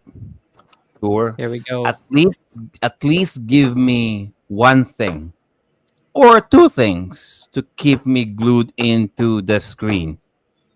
This game, all of the games that I tried, things that I like in there, the things that I keep on seeing on every JRPG that I have played, throughout these years. The games that I've played for the role playing game side, nothing ain't giving me shit, ain't jack shit in here. Okay, where's the tits and ass? Where? I mean, Jose called it exactly on the YouTube chat. Sergio needs more TNA in his CRPG. Yeah. I mean, every once in a while, I'll be fighting some lady knights, lady squires, lady mages, and then you can rob them of their equipment. But the guys, once you rob the guys, they're just on their like their white underwear, like shorts underwear. See, for the girls, I don't know. I mean, you kind of see some curves in there, but they're very well positioned that you don't that they are not sexually objectified. And I'm like, "Oh, fuck this. Even in You need to death, play Baldur's right? Gate 3. You need to play Baldur's Gate 3. I'm That like, is the most nude game I mean, ever. even in death, they refuse me. They, you know what? Goodness. So, But well, and anyway, Joe's opinion is perfectly valid. Not everybody will take to every single game genre, and that's perfectly fine. Everybody yeah. has a particular preference, and we've recommended it to him. To his credit, he gave it the good old college try, and we respect that for him. He gave it a try. And He didn't like it. and and like I mentioned, they're so small, like 1 inch small. I mean, even if there's any tits and ass in there, I cannot really make it out like that. Even if I have to put my eyes so close to the screen, I'm like, where's the nips? Ain't no I nips in here. because of the fact that Joe went for the mainstream CRPGs, there's a lot of what you're looking for in the seedier sides of Steam. So we'll recommend other things to you, Joe. But right now, that is a very valid point. Okay. And I do Eric, want to mention one point about the size of the characters, right? Is that that's very much a design element because if you look at a lot of the JRPGs, they're either the kind of side view, Chrono Trigger, Final Fantasy, kind of like take your turns, go back and forth. It doesn't really matter where anybody is on the screen, maybe front and back row, or you're playing a character, and so you don't need a bunch of stuff around you. But when you're playing the other games, you have area of effect, you have enemies coming on the screen from the left, and you want to know they're there, right? Imagine playing a platformer game where it's super zoomed in, and you're everything's a leap of faith, right? And so it's a function of the tactics that a lot of the Western RPGs employ, which is different than the Japanese RPGs. And I will say, I also love Japanese RPGs. So I understand all your points, and then you just shift the mindset and expectations of what kind of game you want to play. but yeah, I just wanted to mention that that's a design element. It wasn't like the designers were like, yeah, let's make all of our characters super tiny and crappy. Like it's a part of the design, I think, of the game. Yeah, Mhm. because with JRPGs, like you mentioned earlier, because with CRPGs there are more freedom here. Because in JRPGs, you're playing on the narrative that the story, with the story abides you with. Like, it can be linear or non-linear at the same time. It will offer you some side quests here and there. I mean, well, the earlier JRPGs they don't really do that. It's pretty linear, like from point A to point B to point C to point D, right? I mean, you start off as a young lad on a very small town doing odd jobs here and there, and then boom, for a few hours you'll be fighting the I don't know, the homicidal, genocidal megalomaniac who wants to Mhm. destroy the world. And then eventually, oh no, it's not. Oh, it's not the final boss. Apparently, it's God. Mhm. Something like that. Well, yeah, with Western RPGs, it's a little bit less. What's the right word for it, Eric? A little bit less grandiose, shall we say? Yeah, yeah. You begin as an assistant pig keeper, and at the very end of it, you fight the final boss, who turns out to be the primary pig keeper. I don't know. Anyway, Eric, what Yeah. would you say? Yeah. I would think, yeah, again, like, again, as a fan of JRPGs as well, is that there's a different expectations. So think of like Shining Force, right? Which, you wouldn't call the sprites particularly small. But what they did was, instead of saying, well, we're going to make it look realistic, instead they say, everyone's facing you and they're kind of square and they're going like this, right? And so that's way different than like a Western RPG, which is trying to kind of be realistic, which is why it tends to be isometric, which is why it tends to be farther out so you can see the tactical elements. So it's just the style of games. It's like, yeah, if you like JRPG style, and of course, obviously, I know all you guys are into anime and stuff. That makes sense. That's why you love that. But the Western it's just a different approach, and Baldur's Gate 3 has been super popular. So it's really a matter of really what you're into, not really what's good or bad, I think. Yeah, I'd say Joe should try Baldur's Gate 3 because I heard you can, fuck a bear there. Anyway. All I right. mean, I'm not really that much of a perv. Okay, I mean, I can deal without the tits and ass, but All right. So still, all the lies I mean, you no, tell no, no, no, in this show, that is I mean, the other complaints I made. Okay, if the same complaints are still there, then chances are, I don't know. fine. It is a valid take, and we absolutely respect your take on it, no matter how wrong it is. But anyway, Oh. I'm kidding. No. It's a perfectly valid take. You give it a try. It's not for you. That's cool. That's perfectly fine as well. And that's the essence of Timeless Gamers Show.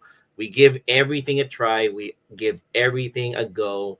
We express our opinions on it. We recommend it to people based on what we like, what we didn't, and hopefully you guys come away from the Timeless Gamers Show with more knowledge about what you guys might want to give a shot at. So I'll leave it to our show captain JDM to give the final word, and we'll take it home.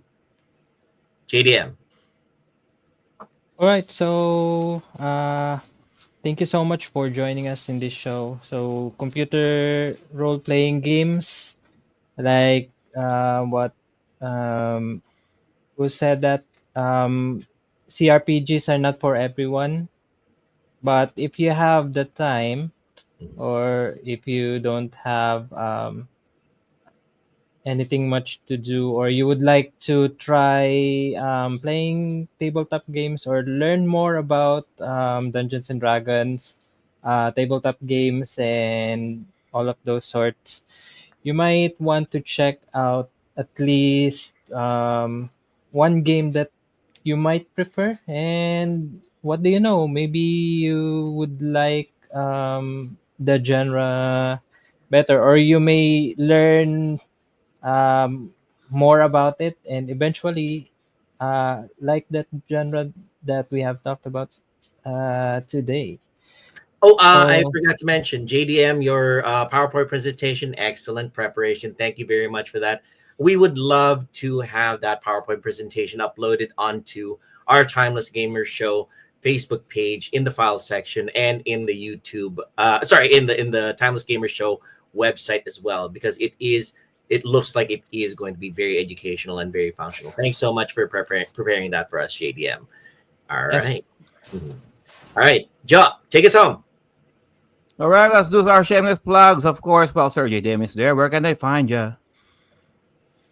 So for me, 123 Go Retro. By the way, thank you so much everyone for joining us in today's show and for helping us size this large foe in the form of the CRPG games. And special shout out to Eric or Sir Volric of Dad Jokes and Dragons for being my second in command for this bunch of adventures in the CRPG episode. And also, don't forget to check the CRPG book, a guide to computer role playing games from BitMap Books. It's I was really planning to getting this one, but when I tried to check it out, I mean, when I tried to um, go to the online store, it wasn't available yet. But Yeah, because now it is. it keeps selling out. It's a really popular book, and Bitmap Books produces quality products. Trust me, you guys will never go wrong when buying Bitmap Books. And just take a look at the link in the comment section. I think Sergio can pin it.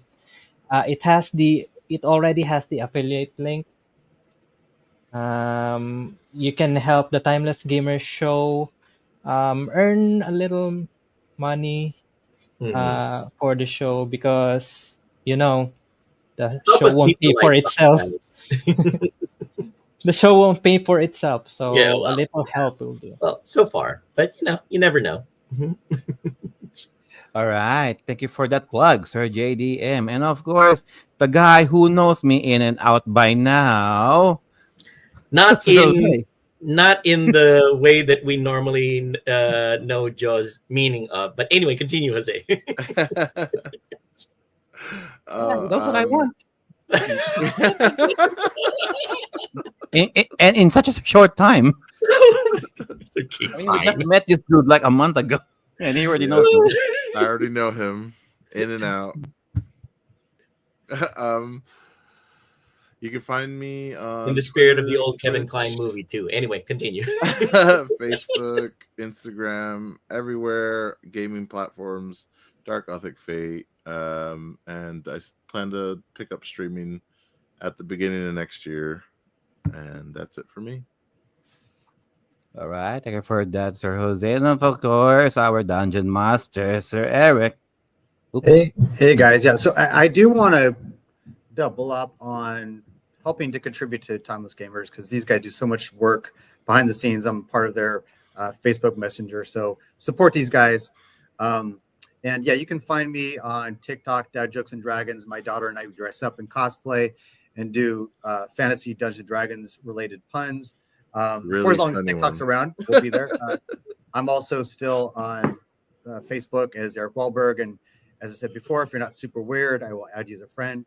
And yeah, it is I also know Sir Joe as well. We've had sex a lot. And so, oh wait,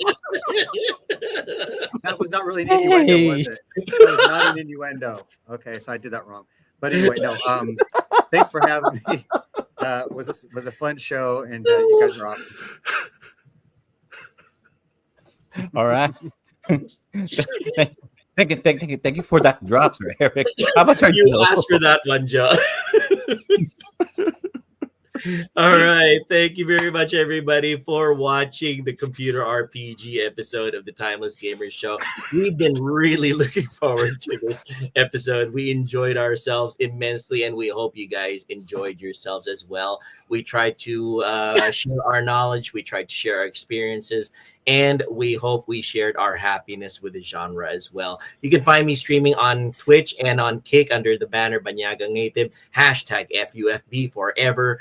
And you can also find me streaming on the new platform rumble.com. I am still there under Banyagang Native. I am trying to introduce retro video gaming and modern video gaming streams to that platform.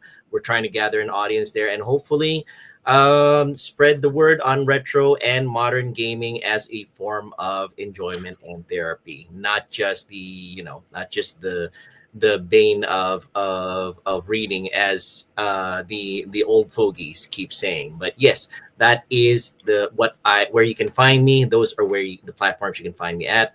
Thank you so much, everybody. Back to you, Joe. All right, thank you for that, Sir Joel. And of course, the only female here on the panel, which is weird because I keep on talking about tits and ass, and she's not even batting an eyelash. Miss Ai. Most of my friends back were boys, so I'm not phased.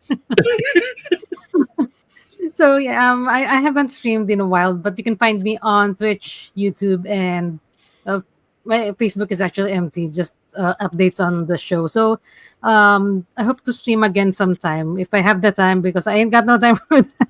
I ain't no time for that. So support the other guys for now. All right, thank you for that, Miss I. And that's But the Miss show. I, were you phased by the sex that Eric and Joe are apparently having? No. I'm not good at innuendo jokes. I knew I did it wrong when I said it. I mean, he's good with puns. Innuendos, I'm not sure. I mean, maybe you can try that on your next TikTok video, huh?